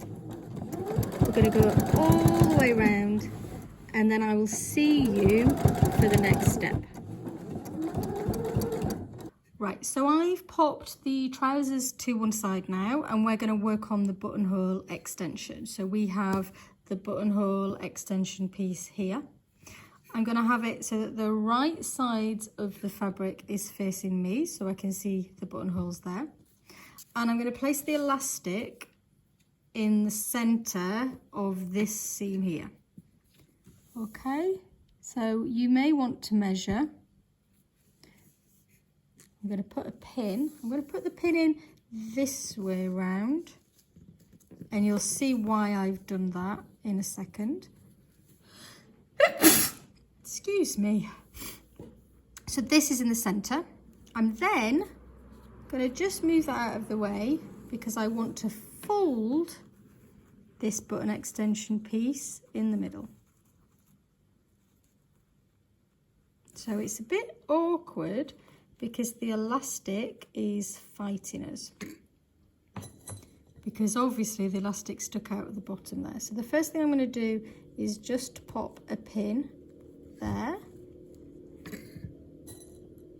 and I'm going to pop a pin there as well. Now the top's dead easy because we can just pin all the way across the top, which is exactly what I'm going to do.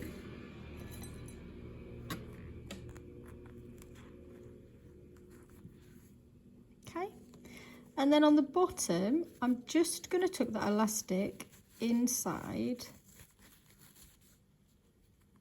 and pin a few more pins down here.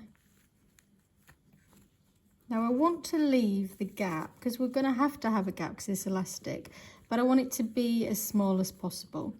And the other thing that I'm checking is that this elastic is straight. It's not coming out at an angle, so it's straight still across the top here. At that point I can take this pin out and I'm going to pin the elastic in place. So what we're going to do is we're going to stitch from here down and round, all using the 1.5 centimetre seam allowance. We're going to be incredibly careful that we don't catch the elastic at any point. So let's put this up here. We're using our 1.5 centimetre seam allowance, but what we need to do is to reset our stitch length to our regular stitch length and reset our needle position. So once we've done that, sorry, there we go. So the elastic is here, it's not getting caught by anything, and we're going to stitch.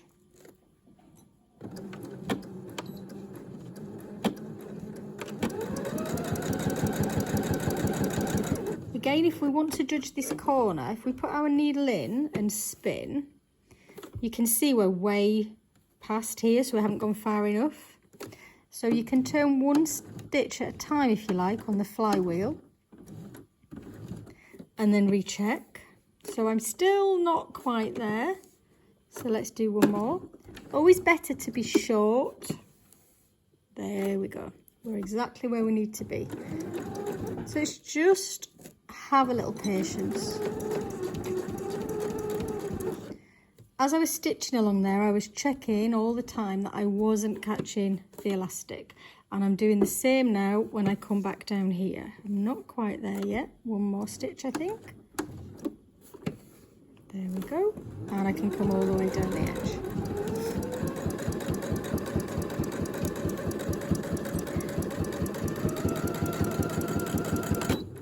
All the way to the end, and then we can have a back stitch.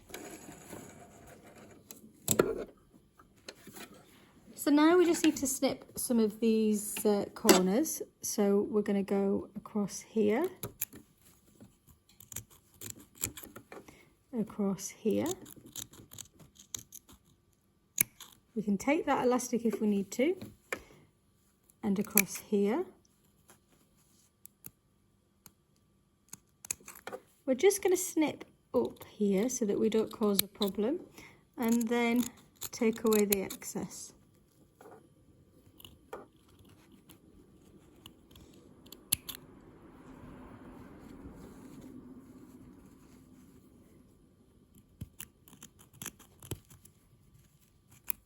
Should do this with my scissors, really, it would be much easier, but if I'm honest, I can't quite see them. Okay, and then across the top.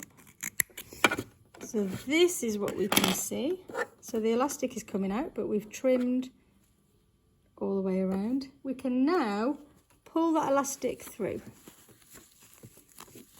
and we should be left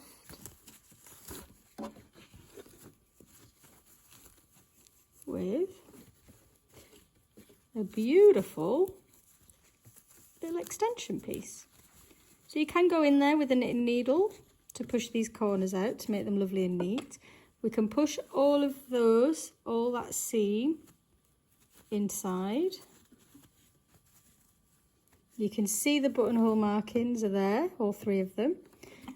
Just spend some time pushing it out, folding in that seam, and give it a good old press, pushing the corners, and then we're going to top stitch. So I'm just going to nip to the ironing board to give this a good press, and then I'll come back and we can top stitch it. So we're back, we're going to do a top stitch, so we're going to increase our stitch length. We're going to, if we are able to, we're going to move our foot all the way across. Just in case you can't do that, don't worry, you can just judge it, you can just find a mark to follow. It just needs to be close to the edge, really. Back stitch, and then we're just going to go all the way around. What this does is it makes it match the waistband, where we've just done exactly the same thing.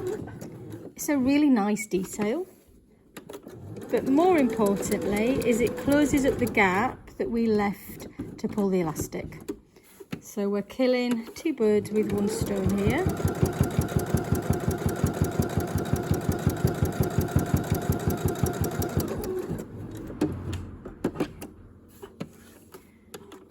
Back to where we started. Back stitch, and then that's us done.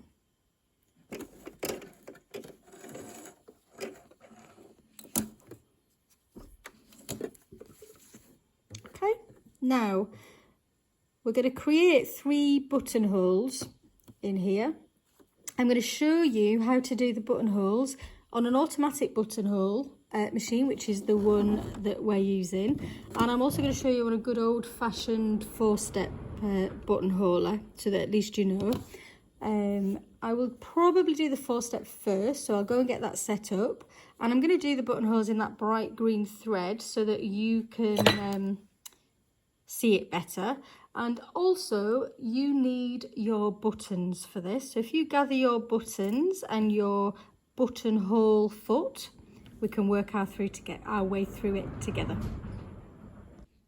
So I've decided I'm going to do the ones on the actual extension on the other machine, because I want them all to look the same.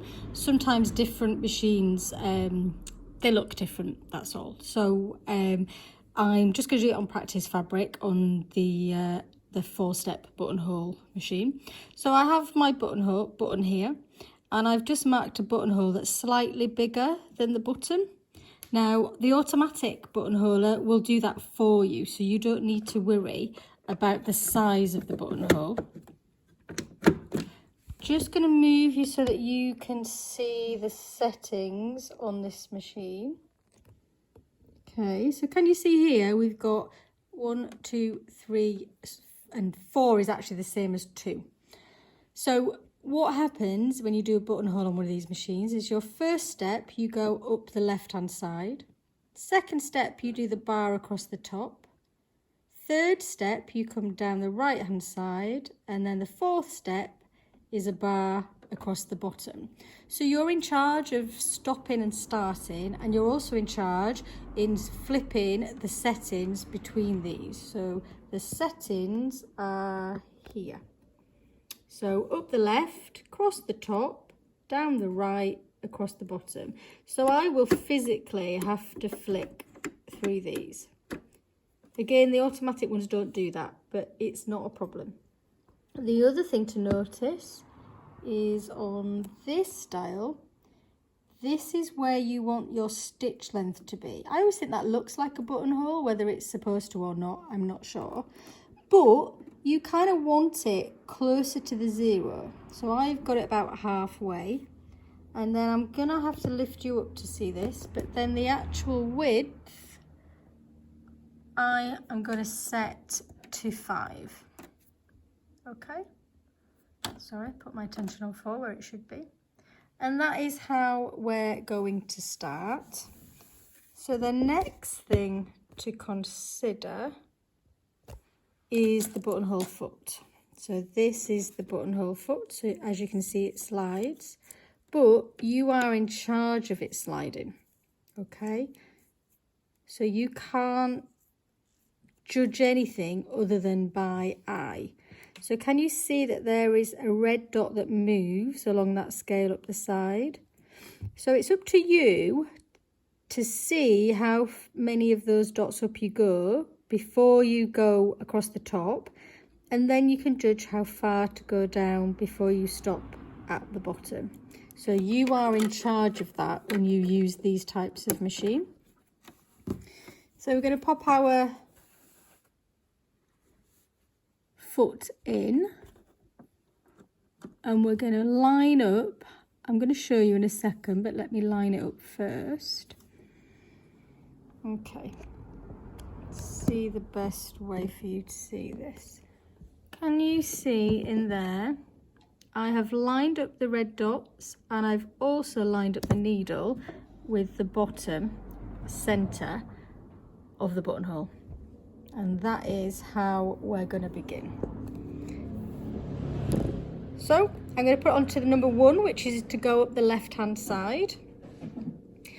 Going to go slow and steady. I'm not going to jump anything. I'm not going to try and go fast, just slow and steady. And all the time I'm looking at that marking, and when I get to the top I'm going to stop. Okay, so nice and steady. Although I'm pressing the wrong machine foot. Okay, now we're going to go nice and steady.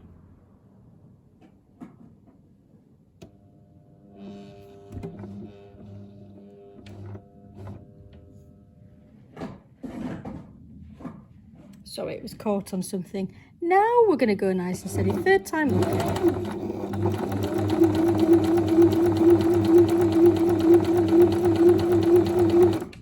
So I've seen the top, so I'm going to take my needle out, change to 2, which is going to do the bar across the top. Now I'm not going to go loads, because if I create a bump, the machine won't slide over it. So I'm going to do that many. I'm going to make sure that my needle is out before I switch to the next setting, which is 3, to come back down the right hand side.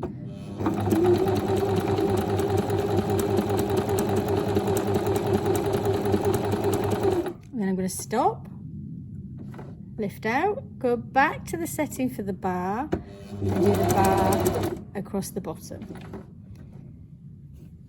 Let's see what we look like.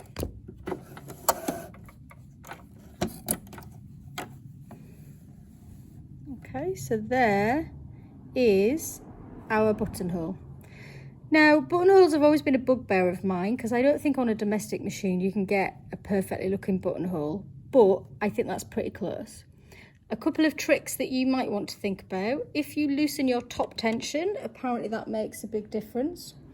Now, this machine that I'm using doesn't have one, but some have a button balancer, which means you can even out the zigzag on this side.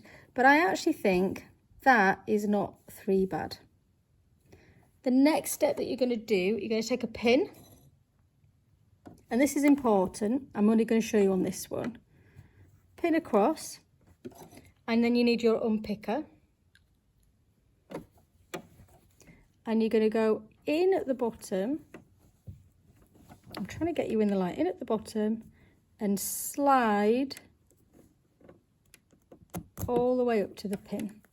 The reason the pin is there is so that I can't go all the way and go through the top. And that is your buttonhole. You're going to have to check then that your button goes through, which it does. And can you see that it's fraying a little bit? I think that's partly the type of fabric actually that I've used because it's a linen. But you can put fray check on there. But actually it is bound by the stitching, so a couple of washes and that should disappear. But that's how you would do a buttonhole on a 4-step. I'm going to swap machines round and we'll do the buttons for real and we'll use our automatic buttonholer.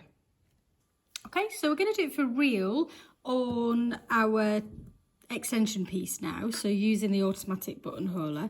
So the first thing to notice is we can lift this and pop our button in like that. What that does is it sets these 2 pieces of plastic, or it might be metal on your machine, and when I put it on the machine I'll show you how this works, but that's basically saying that's going to be the size of your buttonhole if you're using this button. Now, we also don't need to play with lots of other things. On this machine, I just have a button, show you, that I can press that means we're using that we're doing a buttonhole. So we don't have to change anything from that. We're happy now to go ahead and do the actual buttonholes. So I'm going to put the foot on and I'll bring you round.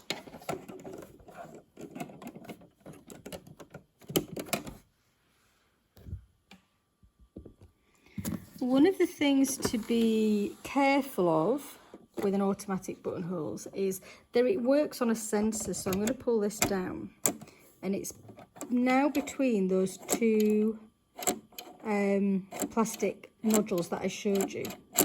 And if that feels a resistance or hits one or the other, that's when it knows it's got to turn around and start doing something different, which is great because it means it does all the work for you. But what we need to be mindful of is that actually, if the fabric gets caught or it's really bulky fabric, this might trigger and the button starts to return before you want it to. So just be mindful of that. Sorry, get you in the right angle. I'm going to turn the machine off and back on again because I was playing with those sensors, and that should reset everything. Press my buttonhole again. And I can look down, actually I'm going to do it this way, sorry. I can look at the markings that I have on the pattern and centralise everything. Now I think I said on the last little clip of the other type of machine, if I didn't, apologies, but I'm going to say it again. I want you to practice a buttonhole. If it's something that's new to you, you do not want to do it on your garment first. So have a practice. You can practice the size of them. You can make sure the buttons go through them. You can practice how they feel. But we're going to do the same thing and we're going to go nice and steady. But the machine is going to do all of the work for us. So off we go. I'm going to do the bar across the bottom and then it's going to make its way up. So we need this to be freely moving, all of this fabric. It's quite easy with the extension piece because there's nothing attached to it. So So just bear that in mind if you're doing like a coat or a shirt, that you've got all of that other fabric that might cause you problems. So I'm literally sat here with my arms folded at the moment. If it was a garment, I might have to move things and just make sure it was moving freely. So this is now going up the right hand side, and when it gets to the top, it will stop and say that I've finished.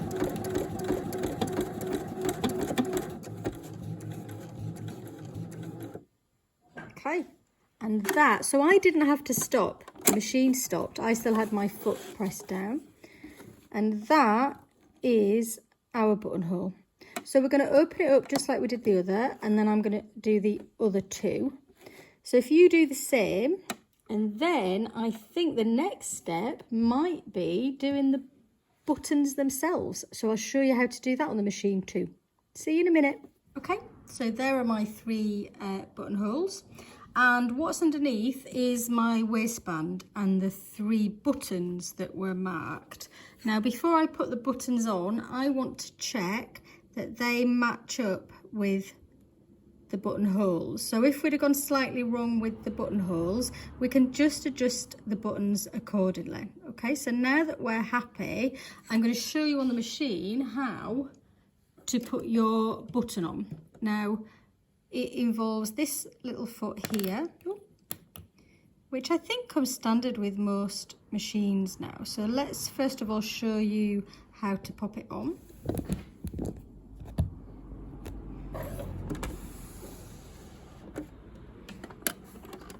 So the blue bit goes towards the front, and what that blue bit does is it grips the button for you. Okay, so we're all sorted there. The next thing we need to do is to set our machine to a zigzag stitch. And then we need to think about what we're actually doing. So we're gonna essentially zigzag in the holes of the button, and that's how we're going to install it. I hope it makes sense to you when I say, but what we don't want to happen is for the feed dogs to take the fabric through the machine, because then the needle will hit the button. So we need a way of stopping the feed dogs working. So on this machine I can drop them, which is what I will do, but you also on some machines get these little plates that just slip over. It's not actually for this machine, so it may not fit onto it, but they slip over the feed dogs like that, so that you can't have your fabric travelling through. You can also turn your stitch level down to 0. They don't all go to 0, so just put them down as low as you can. That's me lowering my feed dog, so I know that I don't have a problem.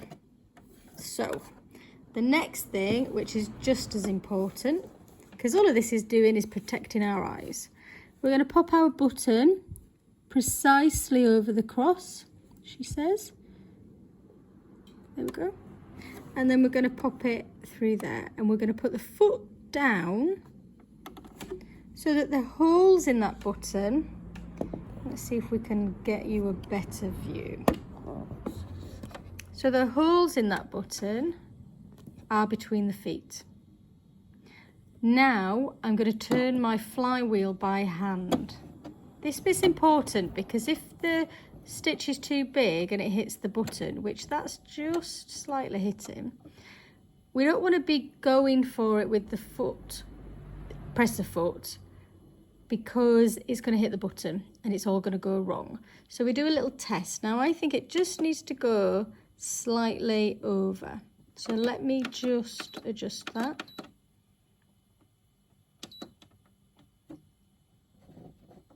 And let's go again. So down. Should be on a zigzag. There we go. Zigzag. So it's gone in that one, and it's jumped over, and it's going in perfectly. Once we're happy, we can put our foot down. Now I'm not going to do any more than that because I don't want it to be too big. but that is much more secure than what it generally is when you hand sew. But the last thing I want to show you is that when we take it off of the machine, we leave quite a long bit of thread. And what we will do with a hand needle, with a hand needle, we'll take these two threads through the holes to the back and then tie them together with these before we trim. And what that means is it will be very secure. So I have another 2 buttons to put on. So I'm going to do that whilst you put yours on.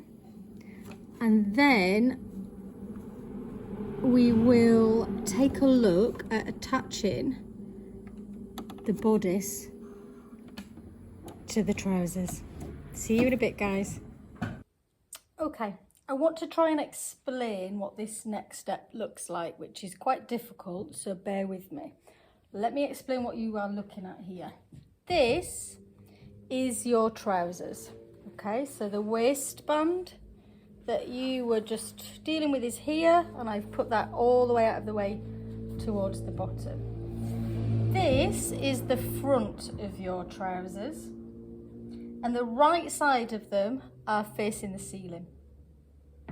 What's laid on top of it is your bodice with the ties attached at the side, and I've laid that with the front of the bodice right sides facing your trousers. So what I then have up at the top here, which is the bit that we're working on, I have the front of your bodice where the gather is and the ties either side of it, and it's all laid right sides together, matching the raw edges with the top of your trousers, which is underneath here.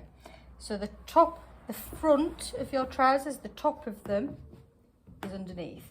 So essentially your front bodice here, if I can lay that out better, your front bodice here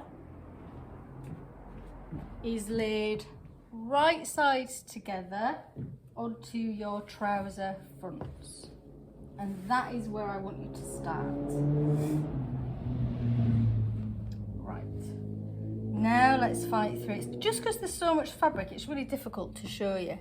So what I'd like you to do is, job number 1, at the centre notch of your front in the gathering, I want you to pin it to the centre front of your trousers. Okay, right sides together. I then want you to go to the side seam where you attached your tie and find that side seam, and I want you to match it to the notch, okay, and pin it in place. I then want you to continue from that notch. What you'll see is you've got a leftover bit of fabric from the trousers, and then you have your tie. I want you to carry on pinning down that tie, so trouser to tie, until you have no trouser left. So just keep pinning all the way down. And I want you to repeat that on the opposite side. So what you'll have is your tie will be pinned to the top of your trousers. Then you'll come to a side seam which is matched to the notch. Then you'll have some gather. Then you have a pin at the centre bodice to centre front of trousers. Then some gather. Then you'll be at your side seam again, which is matched with the notch. And then you'll have tie attached to trouser again. Once you've got all of that, you can go back and take a look at those gathers. Now, as it said earlier in the instructions, depending on what size you did or didn't take, you may have a lot of gather or you may have no gather. So you can just judge that. When we get here, I've got a bit of gather. So I'm going to take 2 of the green threads of gather.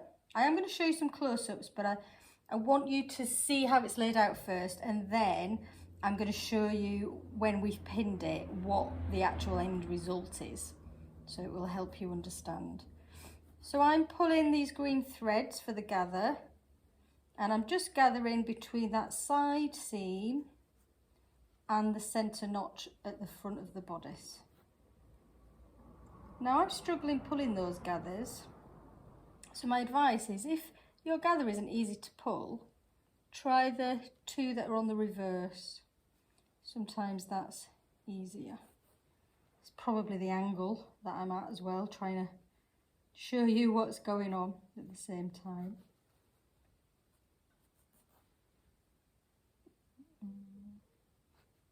There we go. I think the fabric's fighting me, it's that type of fabric. And the heat, I think everything's getting a little bit sticky. So the aim is to have those gathers nice and even across the front, which I think is about there. There's not a huge amount of gather.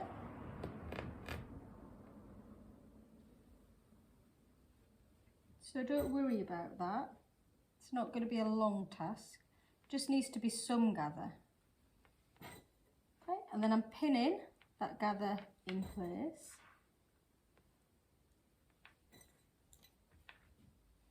I'm going to do the other side, and then I can hold it up so you can see it properly. Right now it's probably not making a massive amount of sense to you, but I promise when you actually see it, it will make more sense. So now I'm just finding the other two gathers that I can pull.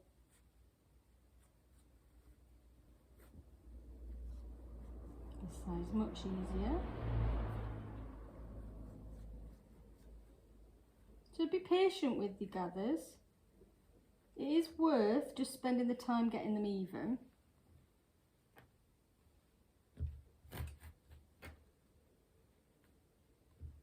Because it will be noticeable. So really pay some attention to it. I think pretty much there. Too much gather, excuse me.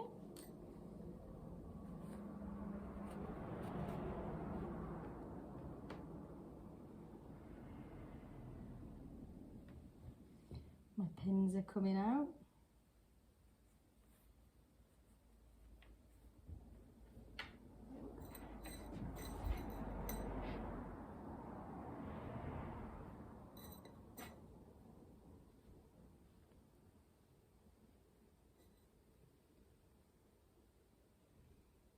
Okay, so let me hold this up for you.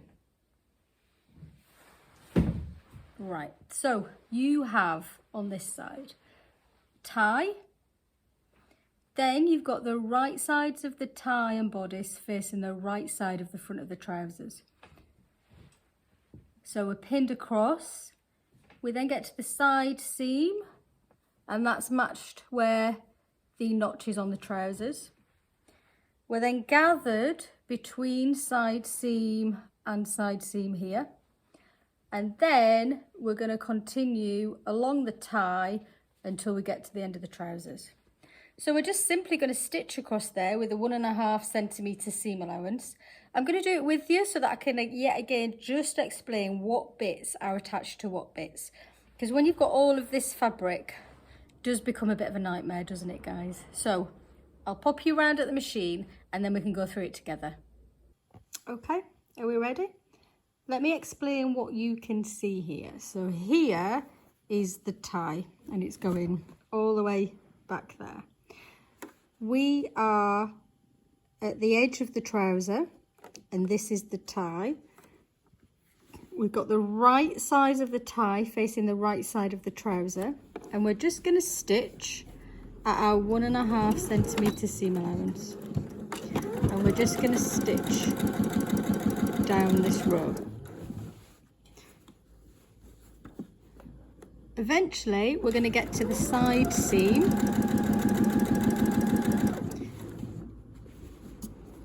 where the tie was attached to the front bodice, which is just coming up here. And we matched that location with the notch that was on the front of the trousers. Then we've got the gather of the bodice. So we're just going to stitch across the gather. Just being careful that we don't catch anything like that. We're just gently just going to be checking it's all out and nice.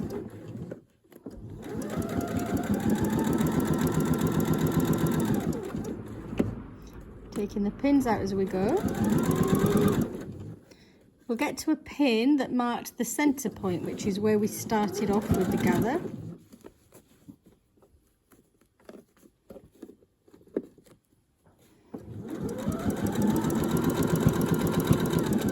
Okay, so this pin was at the centre.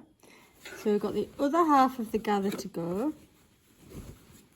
Just checking I'm not getting anything caught underneath.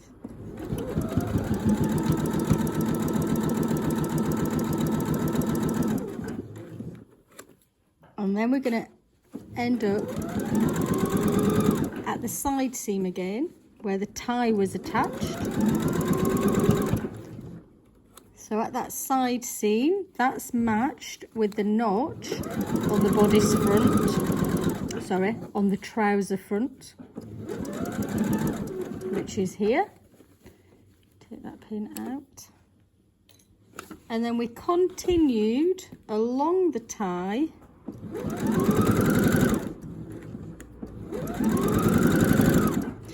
basically until we ran out of trouser.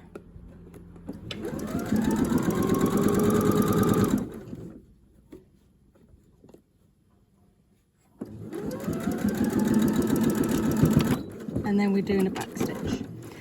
I'm going to hold that up for you in a second so you can see what we were trying to achieve, and then I'll meet you at the ironing board. As you can see, Johnny's joined us. He'll be shooed off for there in a minute because we need to use the ironing board.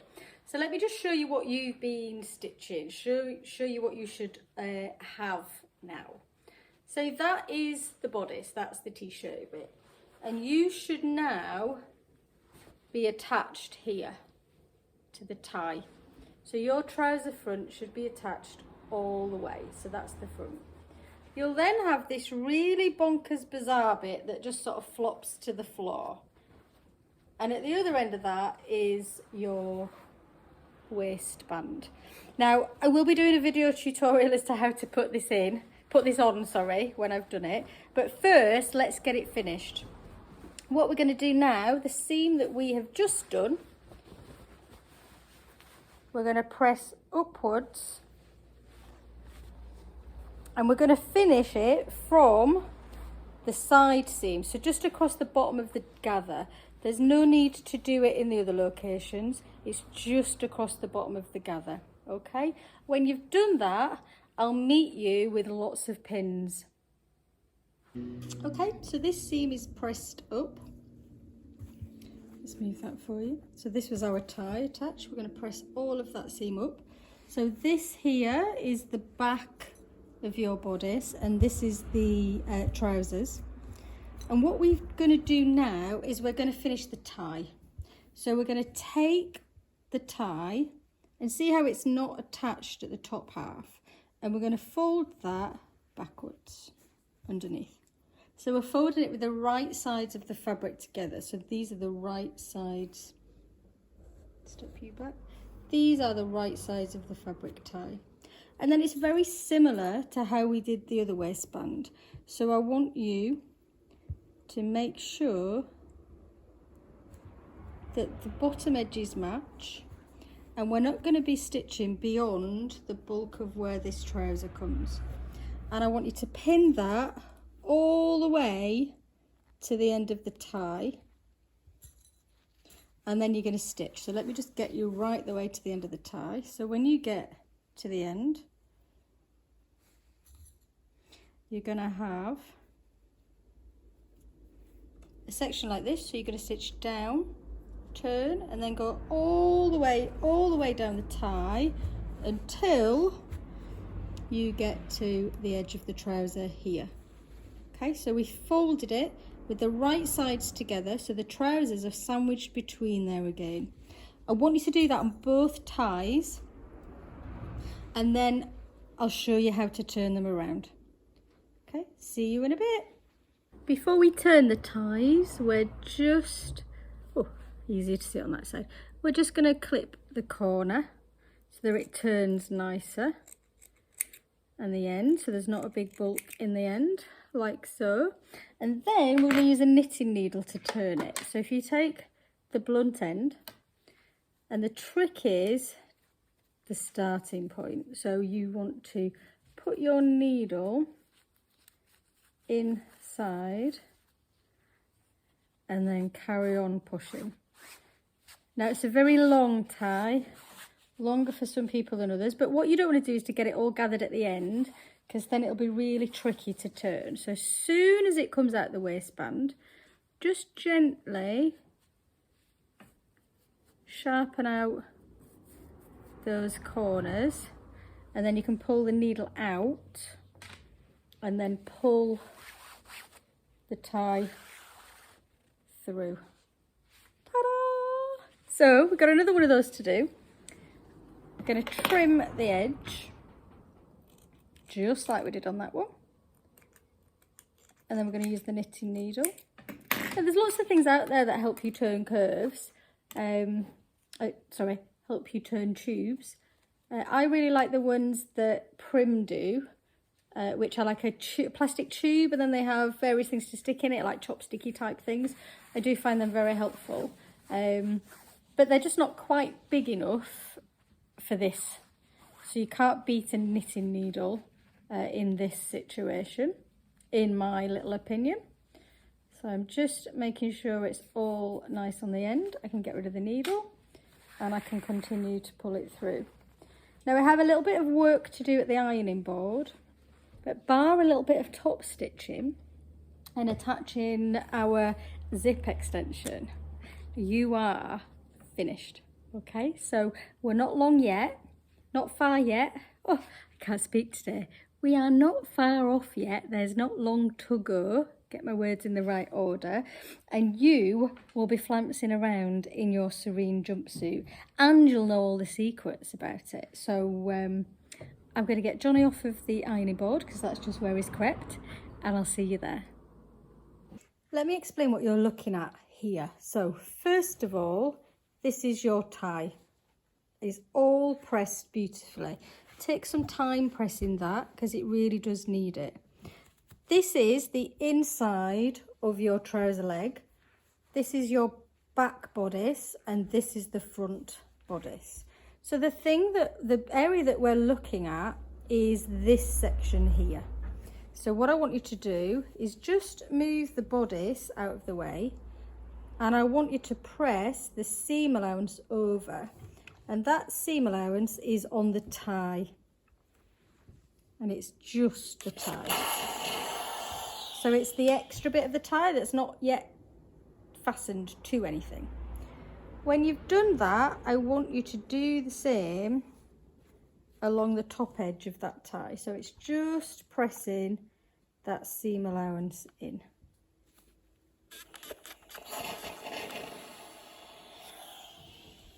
Remember, this was all pressed up previously.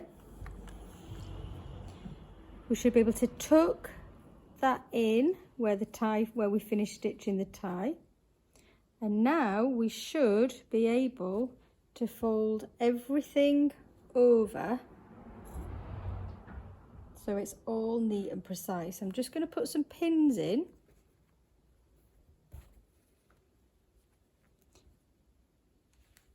so that I can hold it up a bit better for you.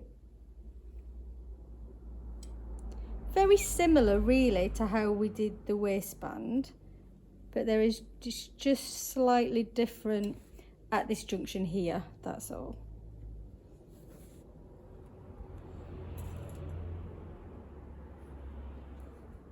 And then we're going to be back to top stitching. And we're going to top stitch all the way around the four edges of this tie, just like we did the waistband before. So we're going to go down here, up, on, all the way to the other end, down and back up again.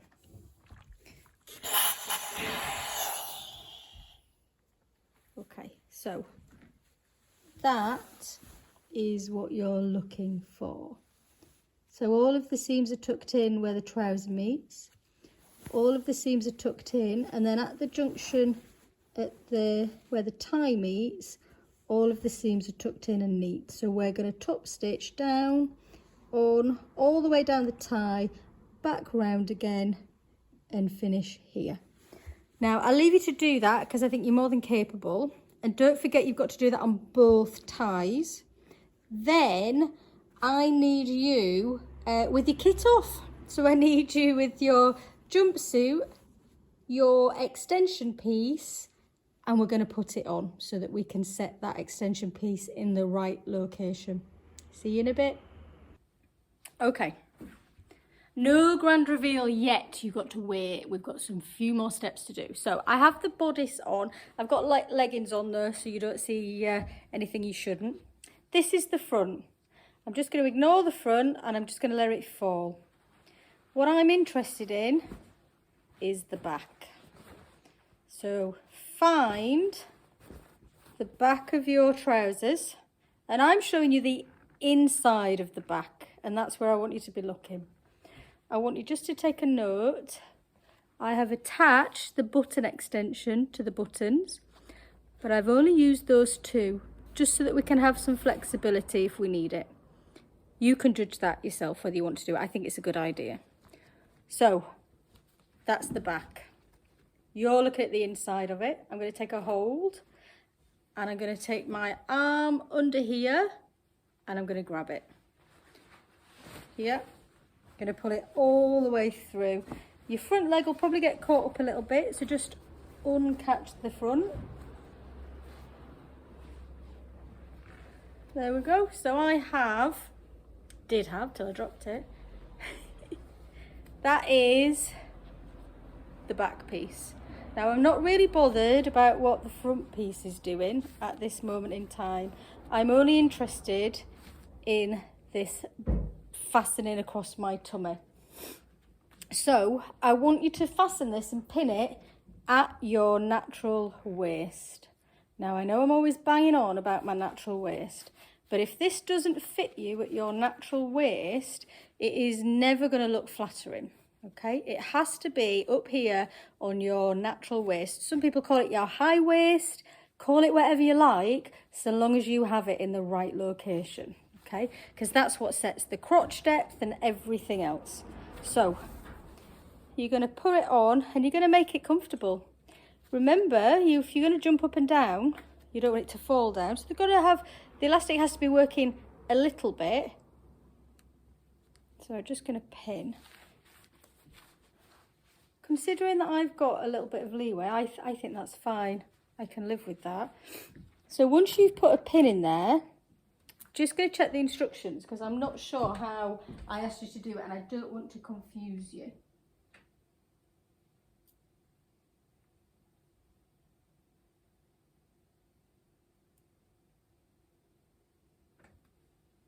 So I put a pin.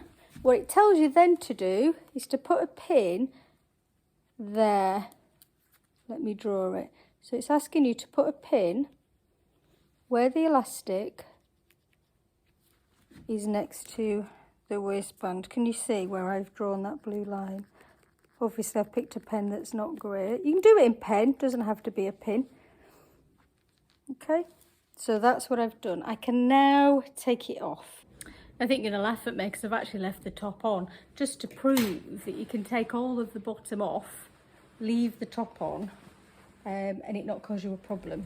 So what we're going to do is we're going to cut the elastic 1.5 centimetres past that pin that you put there, or if you drew the line. Going to unbutton it as well so that you can see what I've done. Okay, so I've got extra past that blue line. You're then going to take it to the bit of the waistband that you left open. Do you remember all those many moons ago? And you're going to feed the elastic in. And you're going to feed it in until you're at the right location. So that's my blue line. It's a thin blue line. That's my blue line. Then you're going to pin it in place. Okay, so that's your extension piece attached to your waistband. We're going to zigzag here. We're just going to go up and down with a zigzag. I'll bring you around so you can see what I'm doing, but then you've finished. So go and give it a good press and then do your ta-da moment. I'm going to give it a good press. I might even put some makeup on for you guys because I feel like it's a makeup kind of jumpsuit. And then we'll have our ta-da moments. All right, guys, I'll bring you around and we'll do this tiny, tiny last bit. Okay, it might make you smile to know I'm actually still wearing it whilst we're stitching this last bit. So it does actually though give me a great opportunity to show you a little trick that some machines have. So I don't know if you can see that this foot is kind of at an angle. We want it to be like that, but it's kind of all the way back, and that makes it really difficult to set off. And what this foot has is an inbuilt seam jump. Can you see that button? If I press that button in, it holds the foot level. Now the reason it struggles is because if the foot's like this, the feed dogs are over here, it can't pull anything. So by doing that, it means the feed dogs can do the work. So I have to press it for it to go on, but it will just take itself off when it gets close to it. But that's a nice little helpful tip there for you. Good for if you're making coats and things, or if any seam that's bulky at the beginning. So I'm on a zigzag stitch and I'm just going to go for it. I'm going to go all the way forwards and then I'm going to go all the way back. Because this is the bit that I don't want to fall apart, because my trousers might end up by my ankles. And apparently that is not a good look.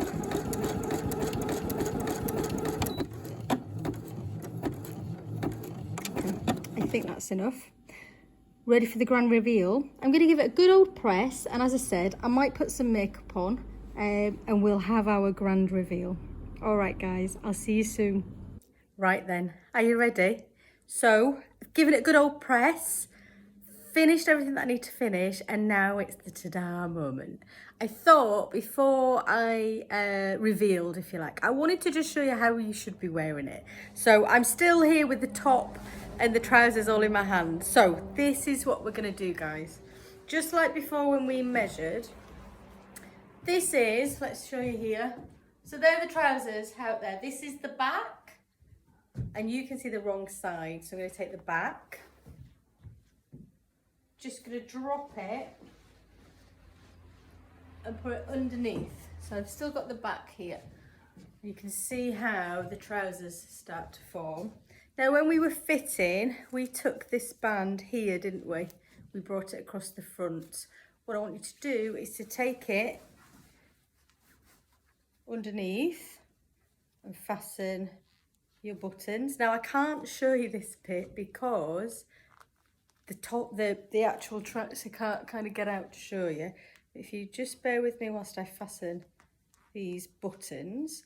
And what I want you really to pay attention, and I did make a point of it.